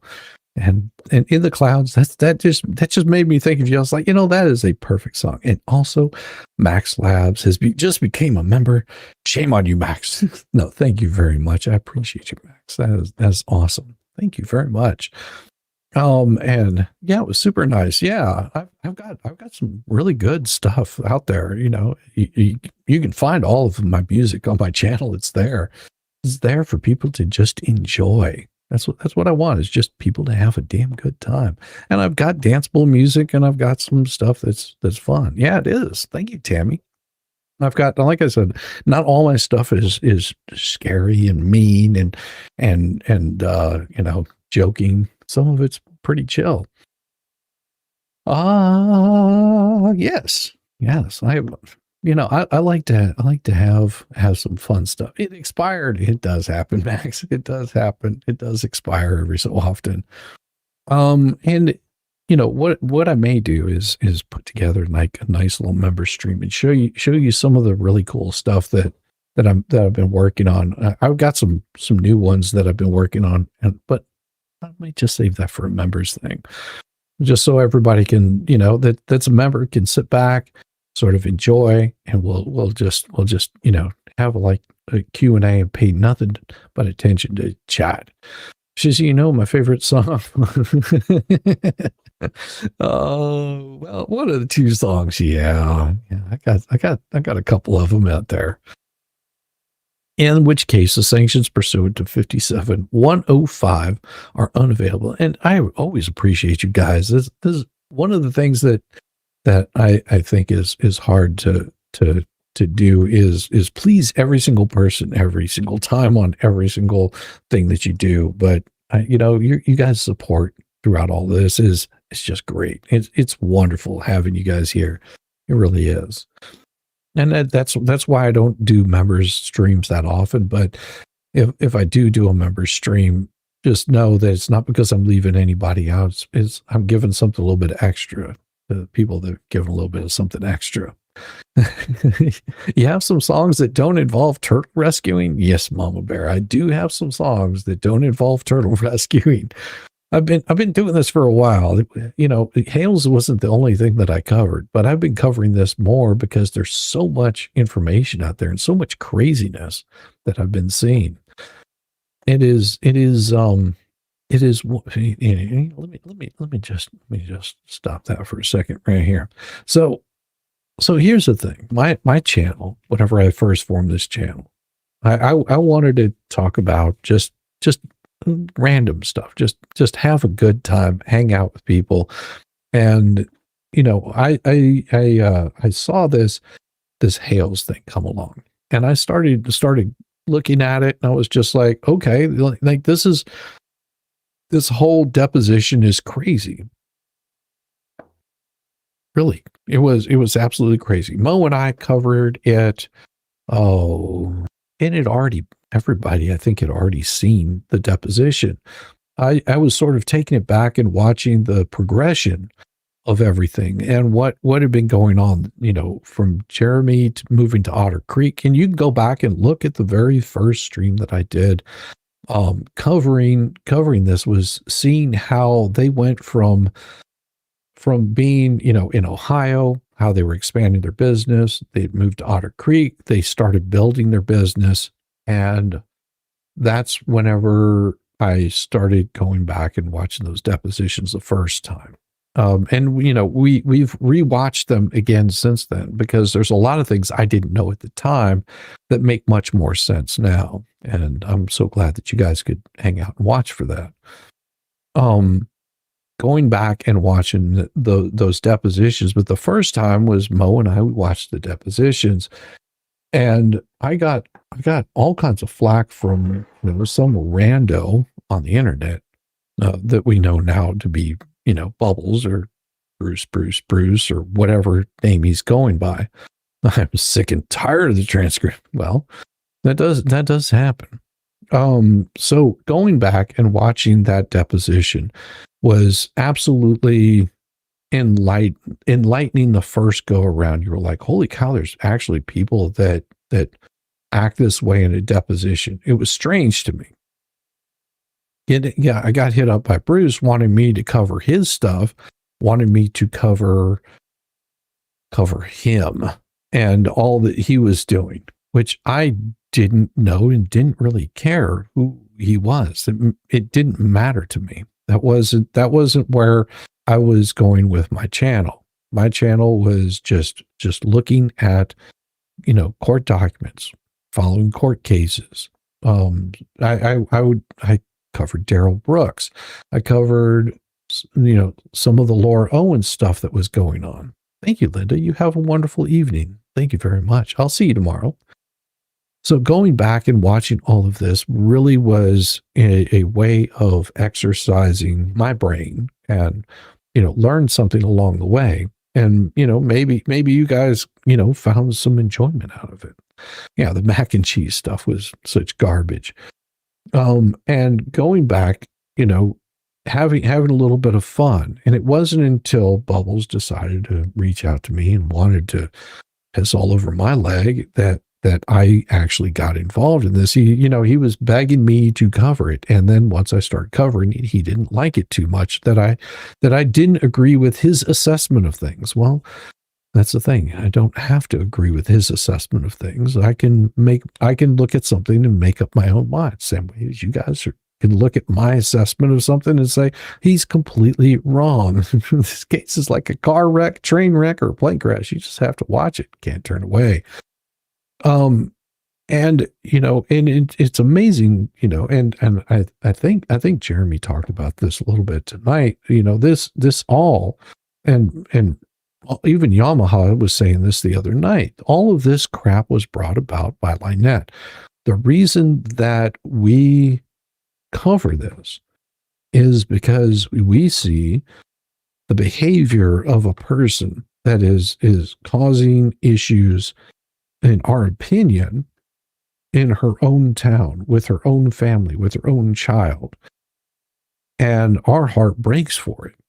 I think a lot of chat feels the same way about this. Seeing the kind of things that happen is sort of heartbreaking.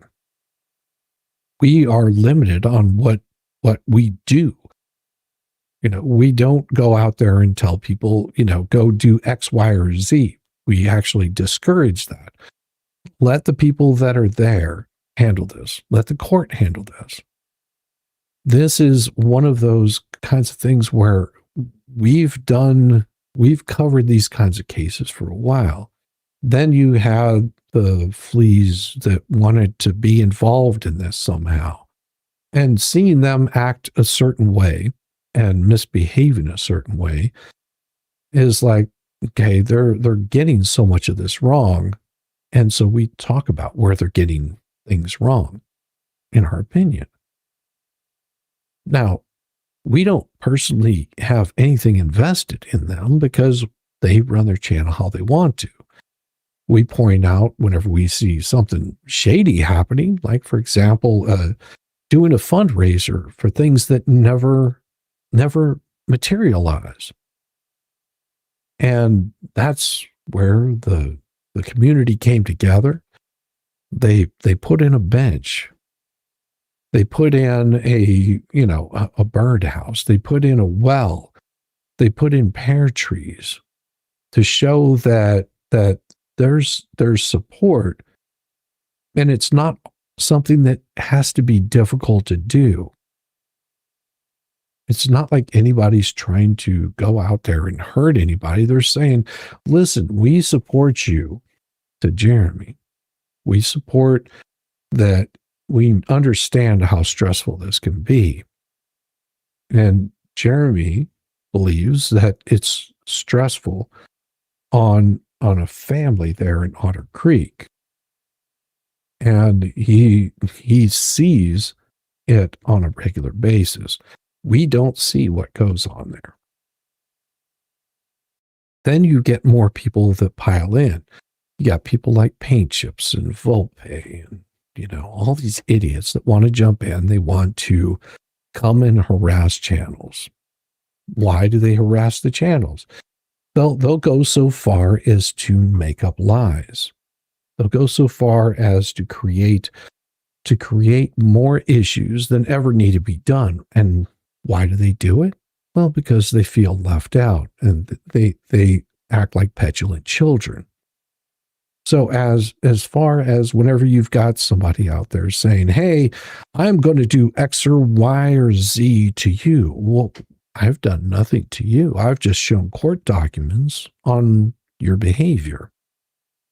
And if you don't like it, tough shit. This is the internet. This is YouTube.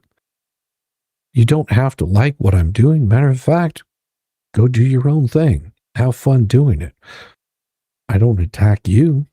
I just show your stupidity on a regular basis. And it seems to upset you so much that you feel this need to attack. But I don't understand the reason why. That they feel why they have this need to attack. But hey, if that's how they're going to act, whenever this shit comes down, just find out what actually is the outcome of all of that. Remember, I've got the receipts. I've got the receipts. We'll see how all of that works out. We'll see how all of that works out. But back to the case. There you go. There was my moment. And the proceeding in continuing the frivolous lawsuit she filed against Hales after a 21-day safe harbor period of Florida Statute 57.105. The debtor is not entitled to damages under 11 U.S.C. because there was no willful violation of the automatic stay. 11 U.S.C. An individual injured by a willful violation of the automatic stay may recover actual damages, including costs and attorney's fees, and in appropriate circumstances, punitive damages. However, there can be no willful violation of the automatic stay because the stay does not apply to the trial court hearing of a motion under a Florida Statute 57.105, in this case, as shown, supra. Hales and his counsel reasonably relied on established Florida precedent, holding that the automatic stay does not apply to defensive measures taken in response to litigation initiated by the debtor. They filed a detailed memorandum of law analyzing the relevant case law and concluding that the sanctions proceedings could proceed. This was not an attempt to circumvent the bankruptcy process, but rather a good faith legal position supported by substantial authority. Even if this court ultimately disagrees with the state court's interpretation of the scope of the automatic stay, Hales's action would not constitute a willful violation warranting damages under 362 at most. There was a good faith dispute about the legal scope of the stay, not a willful violation. The bankruptcy court has authority to validate the state court order below. Even if the court were to find the state court's order technically violated the automatic stay, bankruptcy courts have the authority to validate such actions by retroactively annulling the stay when the circumstances warrant such relief. The court shall grant relief from the stay, such as terminating, annulling, modifying, or conditioning such stay for cause. The 11th Circuit has explained that the word annulling in this provision evidently contemplates the power of bankruptcy courts to grant relief from the stay, which has retroactive effect. Otherwise, its inclusion next to terminating would be superfluous. Thank you. Good night. You have a good one, Kippy. It was good to see you. Good to see you. Factors considered when determining whether to retroactively annul the stay include whether the debtor acted in bad faith and whether grounds would have existed for modification of the stay if a motion had been filed before the violation. In other words, he's saying, tell him to go pound dirt. Even though that topic gets hard to cover, Shizzy has that soothing, calm voice for sure. I don't know about soothing and calm. At least I haven't pulled my hair out or anything crazy like that. In this case, the circumstances warrant retroactive annulment of the stay. If the court finds that the state courts technically violated the stay, Preston initiated the underlying litigation as a plaintiff, failed to respond to discovery requests, and voluntarily dismissed her complaint on the eve of a hearing on the defendant's motion for summary judgment. She was properly noticed for the sanctions hearing, but chose not to appear.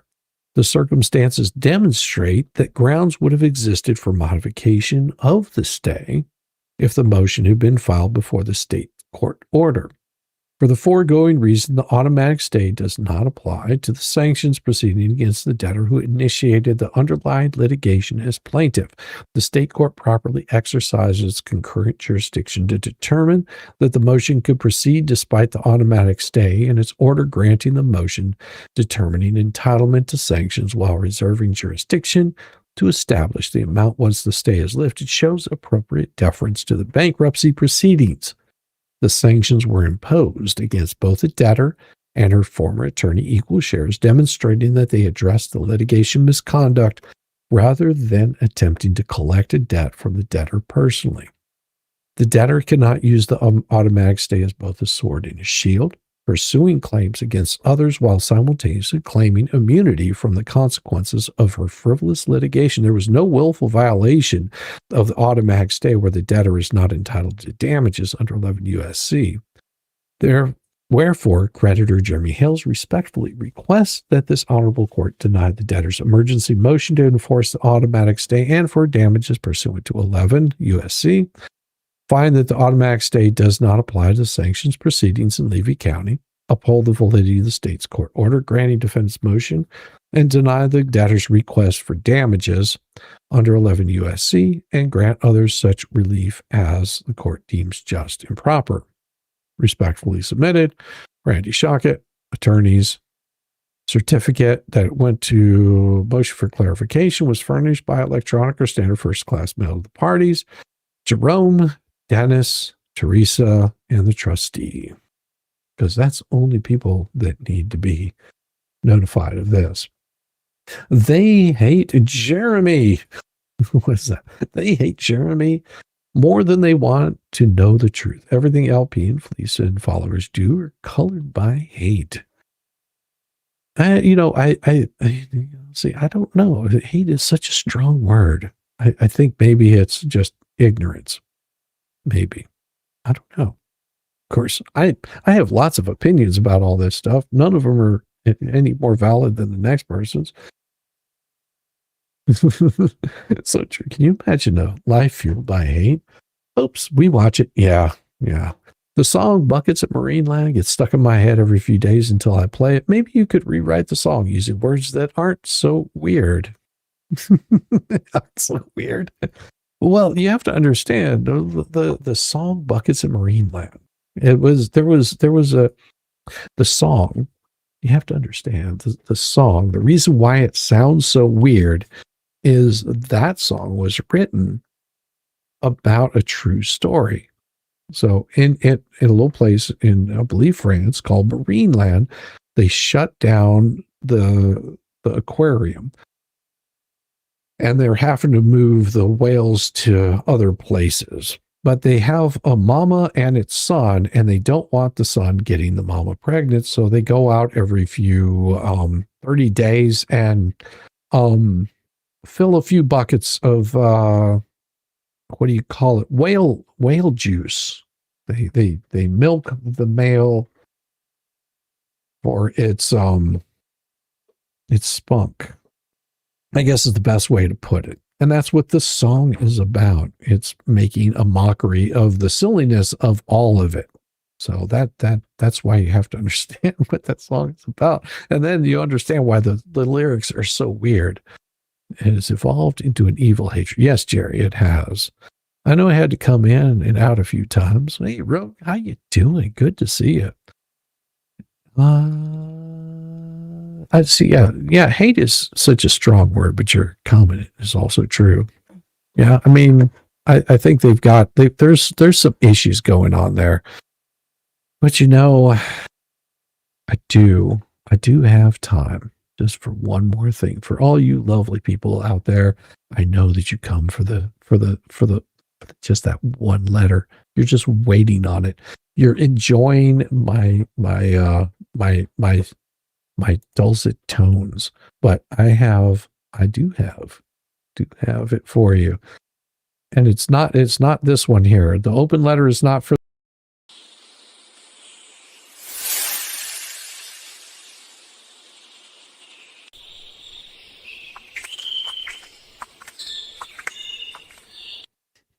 that is not for the open letter. No, we're not doing that one. It happened to me as well. I got it in the second try. So you guys, buffed old man. Yes, for sure. No, we do have an open letter for you guys. You guys ready for the open letter? Well, let's see some ones in the chat. If you guys are ready for it, if you're ready for the open letter, ready for it, we'll just give you a couple seconds. Just watch those ones file in there. We'll fire it up here in a couple of minutes, but we've got to see the love for the open letter. Yeah, you want to watch them squirm. You want to watch them squirm. Wicked Witch. See, it always, yeah, there it is. Oh crap, Shizzy, that scared the crap out of me. That's monkey butts. That's monkey butts. That's my new toy. One, please. One. Ready. Mama Bear is ready. In the Clouds is ready. Debbie Webb is ready. Oh yeah, you guys are going to get it right now. We're so good. It is about time. Let's break this mother down. With Shizzy, Wiz, Nut.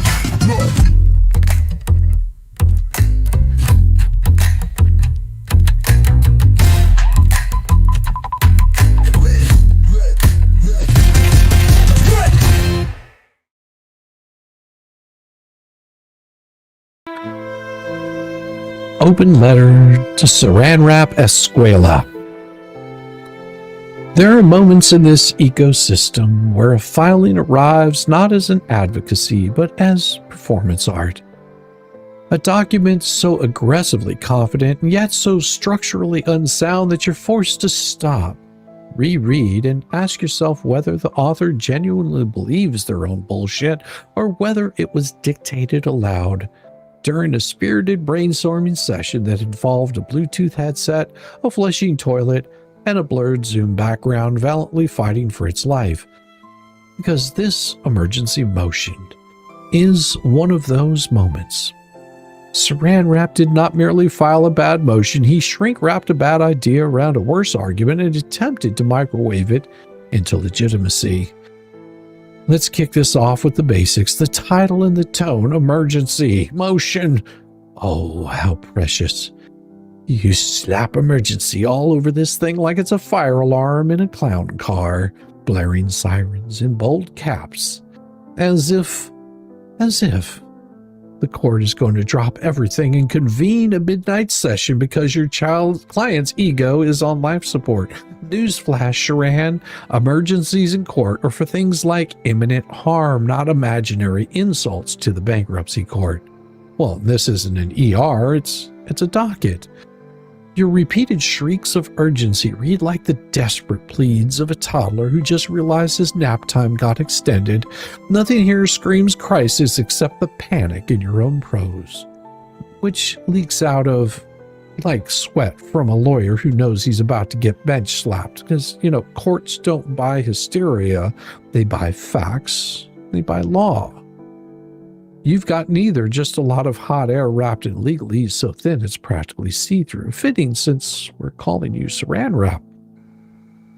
Now on to the structure, or should I say the architectural disaster that passes for one. This motion stumbles around like a drunk at last call, lurching from one timeline to another without a map, a compass, or even a sober friend to guide it. 1 minute the automatic stay is terminated, the next it's revived like a zombie from a bad horror flick. And suddenly it's an all-powerful retroactive shield that invalidates a state court's right to even whisper the word sanctions. Not enforce them, mind you, not collect a dime or slap a lien, but merely determine if they're deserved. Well, that's not how bankruptcy stays work, buddy. That's not how any of this works. You're treating time like it's a rubber band you can stretch to fit your narrative, snapping back and forth between dates and events with the grace of a bull screwing in a china shop. Contradictions piled up like unpaid bills. One paragraph claims the stay was dead and buried. The next insists it's alive and kicking harder than ever. If this were a novel, it'd be rejected for plot holes. If it were a bridge, it'd collapse under its own weight. But as a legal filing, it's a self-sabotaging mess that invites the judge to grab a red pen and start circling the idiocy. Then we arrive at the core fantasy. That's the state courts determining entitlement to sanctions is the same thing as collecting a debt. That a judge saying, yes, this conduct warrants sanctions is functionally indistinguishable from seizing assets. Well, this argument requires ignoring what sanctions are, why they exist, and how courts have treated them for decades. Sanctions are not a creditor chasing a debtor. They are a court disciplining abuse of its own process. Bankruptcy pauses collection. It does not grant diplomatic immunity for litigation misconduct. Pretending otherwise doesn't make it clever. It makes it embarrassing. The case law treated with similar disrespect. Here we have Saran Wrap Escuela alleging grave violations of federal law, institutional misconduct on a grand scale. All while beaming in via Zoom from what appears to be a residential throne room, thrusting a blurry background to mask the echoey acoustics of Porcelain Paradise. Nothing screams respect for the court quite like conducting hearings from the John, does it? The blurred filter might hide the tiles, but it can't conceal the flush of embarrassment in your arguments. You're out here frantic filing at odd hours, rage scrolling Westlaw like it's Tinder for bad ideas and expecting the bench to take you seriously. Well, here's a pro tip. If your backdrop suggests you're multitasking between motions and morning routines, maybe rethink your setup. This isn't just poor form, it's a visual metaphor for the whole endeavor, flushed down before it even starts. And then there's the audacity. Oh, the audacity to accuse others of violating the automatic stay while demanding damages, including punitive damages for the crime of not accepting your interpretation of the law, is a level of confidence that usually requires either a very strong case or a complete absence of self-awareness. This motion has neither. It reads less like a plea for enforcement and more like a tantrum, dressed up in Latin phrases. Void ab initio is not a magic spell. You don't get to shout it and reset the board. Which brings us inevitably to the question that keeps hovering over this filing like steam over a freshly fogged mirror. Whose idea was this? Was this truly the solo brainchild of Saran Wrap, bravely free-handing a novel bankruptcy theory from what appears to be an echo chamber of a residential bathroom, or was there encouragement? A familiar whisper from a certain bubble-loving legal mind known for adventurous filings and almost religious belief that if you just accuse loudly enough, reality will flinch. One can't help but wonder whether this motion bears the fingerprints of BBB. Not as counsel of record, of course, but as a philosophical influence, a muse, a ghost writer of chaos. Or did Saran Wrap spin the whole role by himself, tearing off sheet after sheet of argument until anything stuck? Because that's the thing. This filing doesn't just fail legally, it advertises a mindset, a belief that a bankruptcy is a cheat code. Sanctions are optional. Courts exist primarily to be scolded when they don't play along. It treats the judiciary not as an arbiter, but as an obstacle. And it does so with a tone that suggests the author is shocked. Shocked, I tell you, that anyone would dare impose consequences after being dragged through frivolous litigation. In the end, this motion accomplishes something very remarkable. It manages to reinforce the very rationale for the sanctions it seeks to erase. It demonstrates in painstaking detail the pattern of overreach, distortion, and blame shifting that led here in the first place. If this was meant to rehabilitate credibility, it did the opposite. If it was meant to intimidate, it amused. And if it was meant to be taken seriously, it should not read like it was drafted while checking the camera angle to make sure the towel rack wasn't visible. So here we are, 12 pages of panic, a roll of toilet paper stretched far beyond its tensile strength, and a lingering question that won't go away. Was this really the best idea available? Or was this just the worst one that any moron could come up with? Signed, Shizzy Wisnut, former custodian of a star-spangled helmet, now retired with honors, current observer of legal origami, still tying my Velcro shoes, still amazed at how many people think bankruptcy turns stop collecting into I'm immune now, and most definitely your daddy. It is about time. Let's break this mother down. With Shizzy, Wiz, Nut.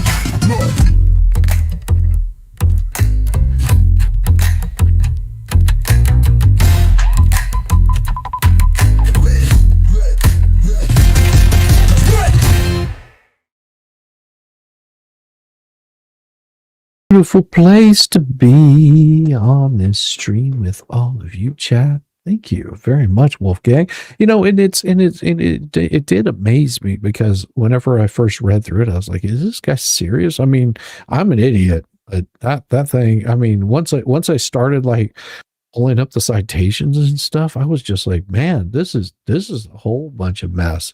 Of course, we knew they were going to do this. I mean, you could have asked anybody here in chat, and they could have told you, "Yeah, they'll file something stupid. They'll get all pissed off about it." But here's the beauty. Here's the beauty of all of their craziness, all of their psychobabble, all of their intelligence as being, oh, that feels so good. I'm going to drool for a second. I love scratchers. Yeah. Ooh, thank you very much. Shizzy the word wizard. I try sometimes. It takes a while to really get across what I want to say. And, you know, I have so much fun with it. I really do. I do have quite a bit of fun with all of this. It is amazing to me that people have an idea, some strange idea that's been going around out there that reading court documents is unlicensed practice of law. Man, they are beyond stupid. Let's put it that way. And to think that these people that believe this kind of thing are still at it. They just can't help themselves, can they? They've got this absolute panic look in their face that maybe there's more information that is out there, like quite a bit more information that maybe next week we'll dig into. You know, maybe we pull into, you know, this little gem. You know, maybe we pull into that one right there. That is going to be really, really interesting. I mean, it was a case that was dismissed, but the amazing part of this case, I'll show it here in a second. The amazing part of this case is the turn that it took. You know, the kind of behavior, and I'll show you here in a second, the kind of stuff that just a little bit of digging right here, where once you start like digging into the kind of cases that people are running. I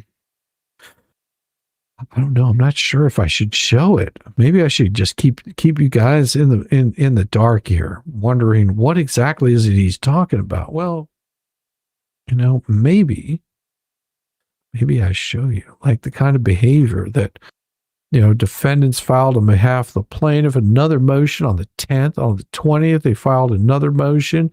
On the 31st, they filed another motion. This all happened in 2020. And you know, you go down through this and you start seeing the kind of behavior. It's like on January 14th, the former husband's scheduled deposition. Former husband's counsel, legal matter, asked defendant about the disposition duce tectum scheduled for the plaintiff on the 15th. Defendant stated that she did not receive the notice, although he filed on the 16th, and after retrieving the notice from her email later that afternoon, sent plaintiff an email with instructions on how to access the notices. The plaintiff videotaped deposition took place from approximately 10 to 4. They agreed not to object to any questions during the deposition. They canceled 2 hearings that were set for February 9th and the 12th. Informed plaintiff was due to the guardian ad litem's unavailability. The hearings were canceled for personal reasons unrelated. After finding a probable cause related to incident that occurred in 2020, they filed some more crap. No, they filed on behalf a motion to compel to comply with the subpoena. They filed on behalf of the plaintiff 2 additional motions for contempt against the plaintiff's former husband. They filed on behalf, during their defense representation, the plaintiff communication with the defense on several occasions. She's not in agreement with the defendant's husband handling the plaintiff's legal matters because he was a personal injury attorney that had no knowledge of the legal matter or family law. Defendants lacked follow-through on most items in cases related to communications, emails, phone calls, and on multiple occasions, they failed to attend scheduled phone conferences between parties by either failing to appear or by failing to notify plaintiff to reschedule. On multiple occasions, defendants requested names as individuals to depose as part of discovery, but defendants failed to schedule or coordinate several depositions. Yeah, maybe we go into that kind of stuff and sort of read some of those documents. Is that what you're talking about? You know, maybe you know, maybe whenever they're talking about how smart they are, we actually start digging into how smart they really are. In other words, I don't give 2 shits about them. So whenever people are asking me, did you hear they're going to be doing X, Y, or Z? No, I haven't. They bore me. They bore me to no extent. They don't excite me. Crazy gets boring after a while. If you've been around long enough, you understand that whenever you've dated crazy, you've seen the crazy, it doesn't bother you anymore. 802, what is it? Let's see. I'm thinking that you're a different time zone, so I'm going to look at this one here. Let's see. What does 7654 I'm looking. I'm getting there. Give me a second. I have to scroll up. Georgie says, I don't know if anyone else said anything yet, but according to the head Fleet Lips just filed a report against Jeremy Hales for SA. Well, that I could have told you would be happening. You know, that's typical. According to Flea, that would be typical that they would do that kind of behavior. Yes, like I said, crazy gets boring after a while. And at some point in time, whenever their shenanigans are all called up against them, whenever the behavior is called out, they'll learn. They'll learn. Don't worry, she's not done yet, because she'll do more crazy. They can't help themselves. But sorry to hear that. And all I can say is crazy is as crazy does. Yeah. Well, and they'll continue on with their crazy behavior. Here's the thing. Over here, whenever I say we, over here in this channel, we expect crazy to happen. We already know that the crazy is going to happen. We see the crazy happening on a regular basis. They've got all kinds of issues. I don't care. That's the beauty of it. I don't care what they're going to, people are saying, oh, they're going to dox you. They already did. So what's the point? What, they're going to dox me again? I mean, they only get one bite at the apple, and they already screwed that one up. They already screwed that one up, because I didn't care then. Don't care now. I warned them that the behavior that they're exhibiting would get them in trouble. I warned them. That their behavior would get eyes on them that they don't want to have, and I am not going to feel sorry for them. So if they've got issue, well, they can go bark up a tree or whatever it is they like to bark up. Wearing whatever dog mask that they like to wear. I don't care. That's their own personal thing. I think it'll be really interesting to know, whenever you look back at this, and 10, 15 years, how those that they're supposed to be in care of view them and their behavior. It's and people will say, well, how dare they? Yeah. Their behavior will get them in enough trouble eventually that, you cry wolf enough times, and, well, whenever the wolf does arrive, nobody cares. That'll be really interesting.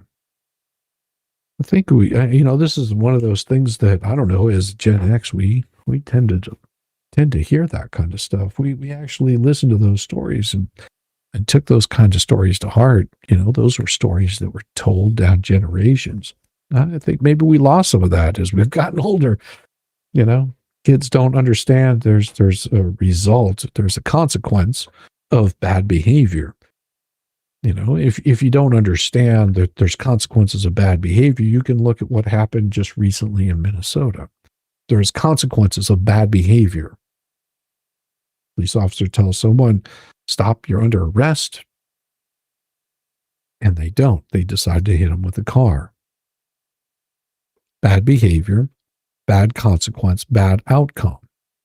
It's nothing that anybody wanted to have happen. But there isn't going to be an outcome for people that behave badly. Don't celebrate it, but you have to expect it. Same way with Lips and Chips. Their bad behavior.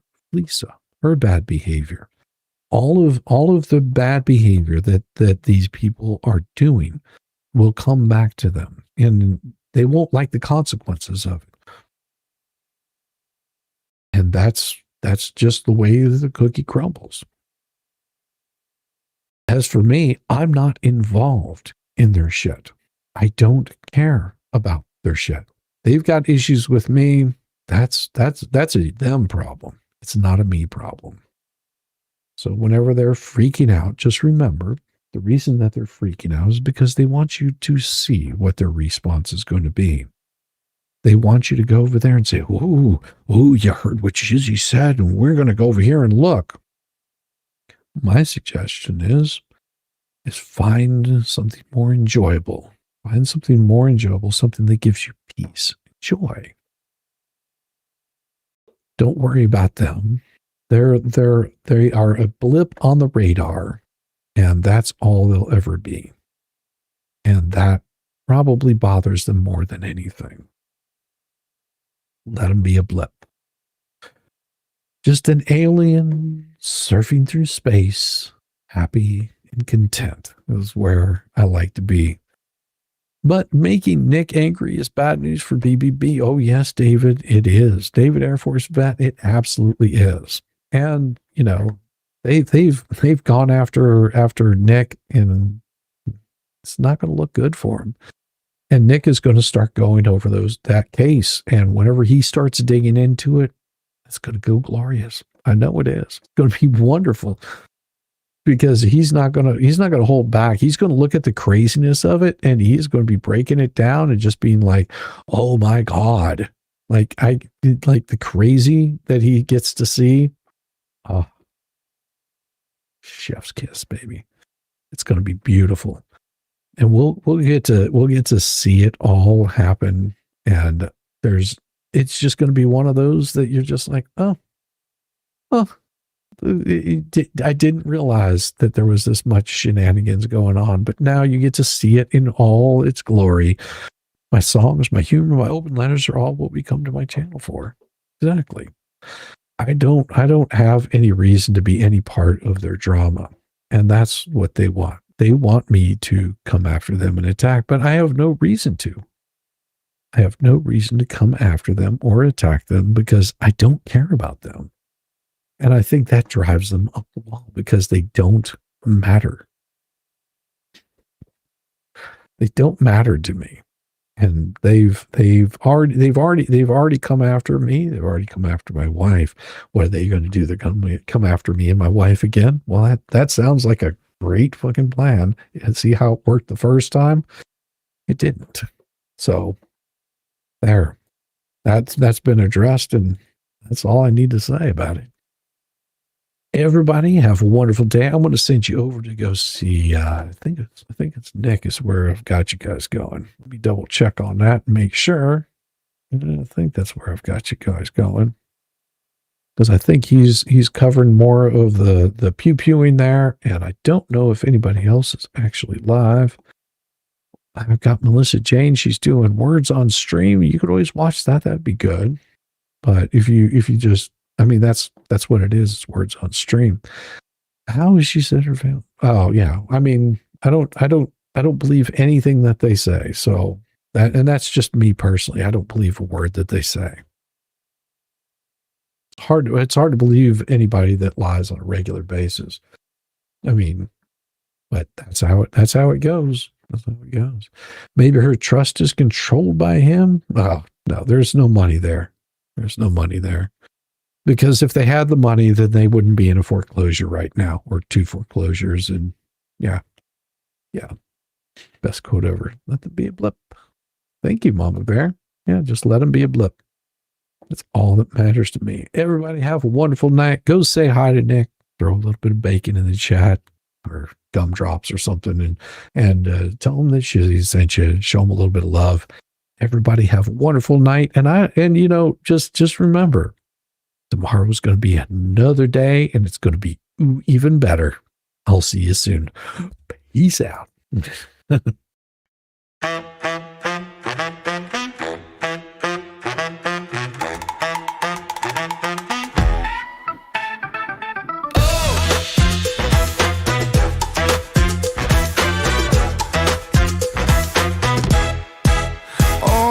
Thought I was done, bless your heart, but I'm still living rent-free, it's a work of art. Call me daddy, call me Papa Nut, call me the GOAT. You're paddling upstream while I'm running this boat. You say, I don't care, yet you're glued to the screen. Bathe in my glow, you're so unclean. Your shade like a breeze, it's barely a draft.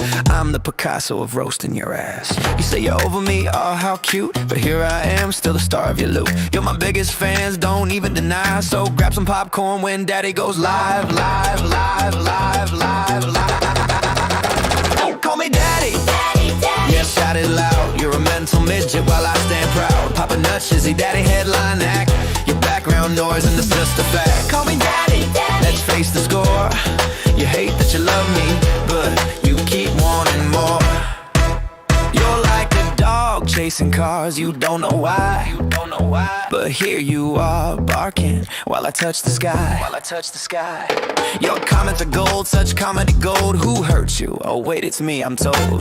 You're keeping tabs like an unpaid intern while I'm cashing checks. When will you learn? Your timeline's a shrine to every move I make. I'd say thanks, but you're a nasty skank. Oh, Shizzy's washed up. Yeah, sure, Jan, yet here I am, the centerpiece of your plan. You hate, watch my stream every damn night. That's why, kiddos, I'm still shining bright. Call me daddy, sending your bread. I'm living rent-free in your effing head. Popping nuts, Shizzy daddy on your brain. I'm your mental landlord, you wanna complain. Call me daddy, let's keep it real. You hate that I'm winning, but you love how it feels.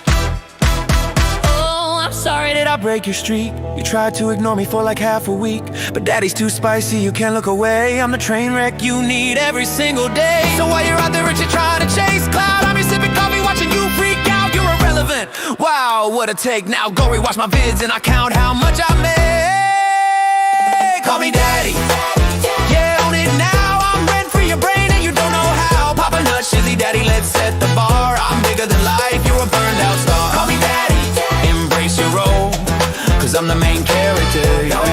You're just a troll. So here's your bedtime story, kids, sweet and snug. Shizzy daddy's forever if you're stuck in the mud. Now say goodnight to Papa Nut, your mental king. Oh wait, you will see me tomorrow, same obsession, same thing. Call me daddy, yeah, own it now. I'm rent free your brain and you don't know how. Papa Nut, Shizzy daddy, let's set the bar. I'm bigger than life, you're a burned out star. Call me daddy, embrace your role, cause I'm the main character. You're just an old raggedy ass burned out troll. So that's your bedtime story, kids tucked in sweet and snug. Shizzy daddy's forever, you lose and you're stuck in the mud. Now say goodnight to Papa Nut, your mental king. Oh wait, you will see me tomorrow, same obsession.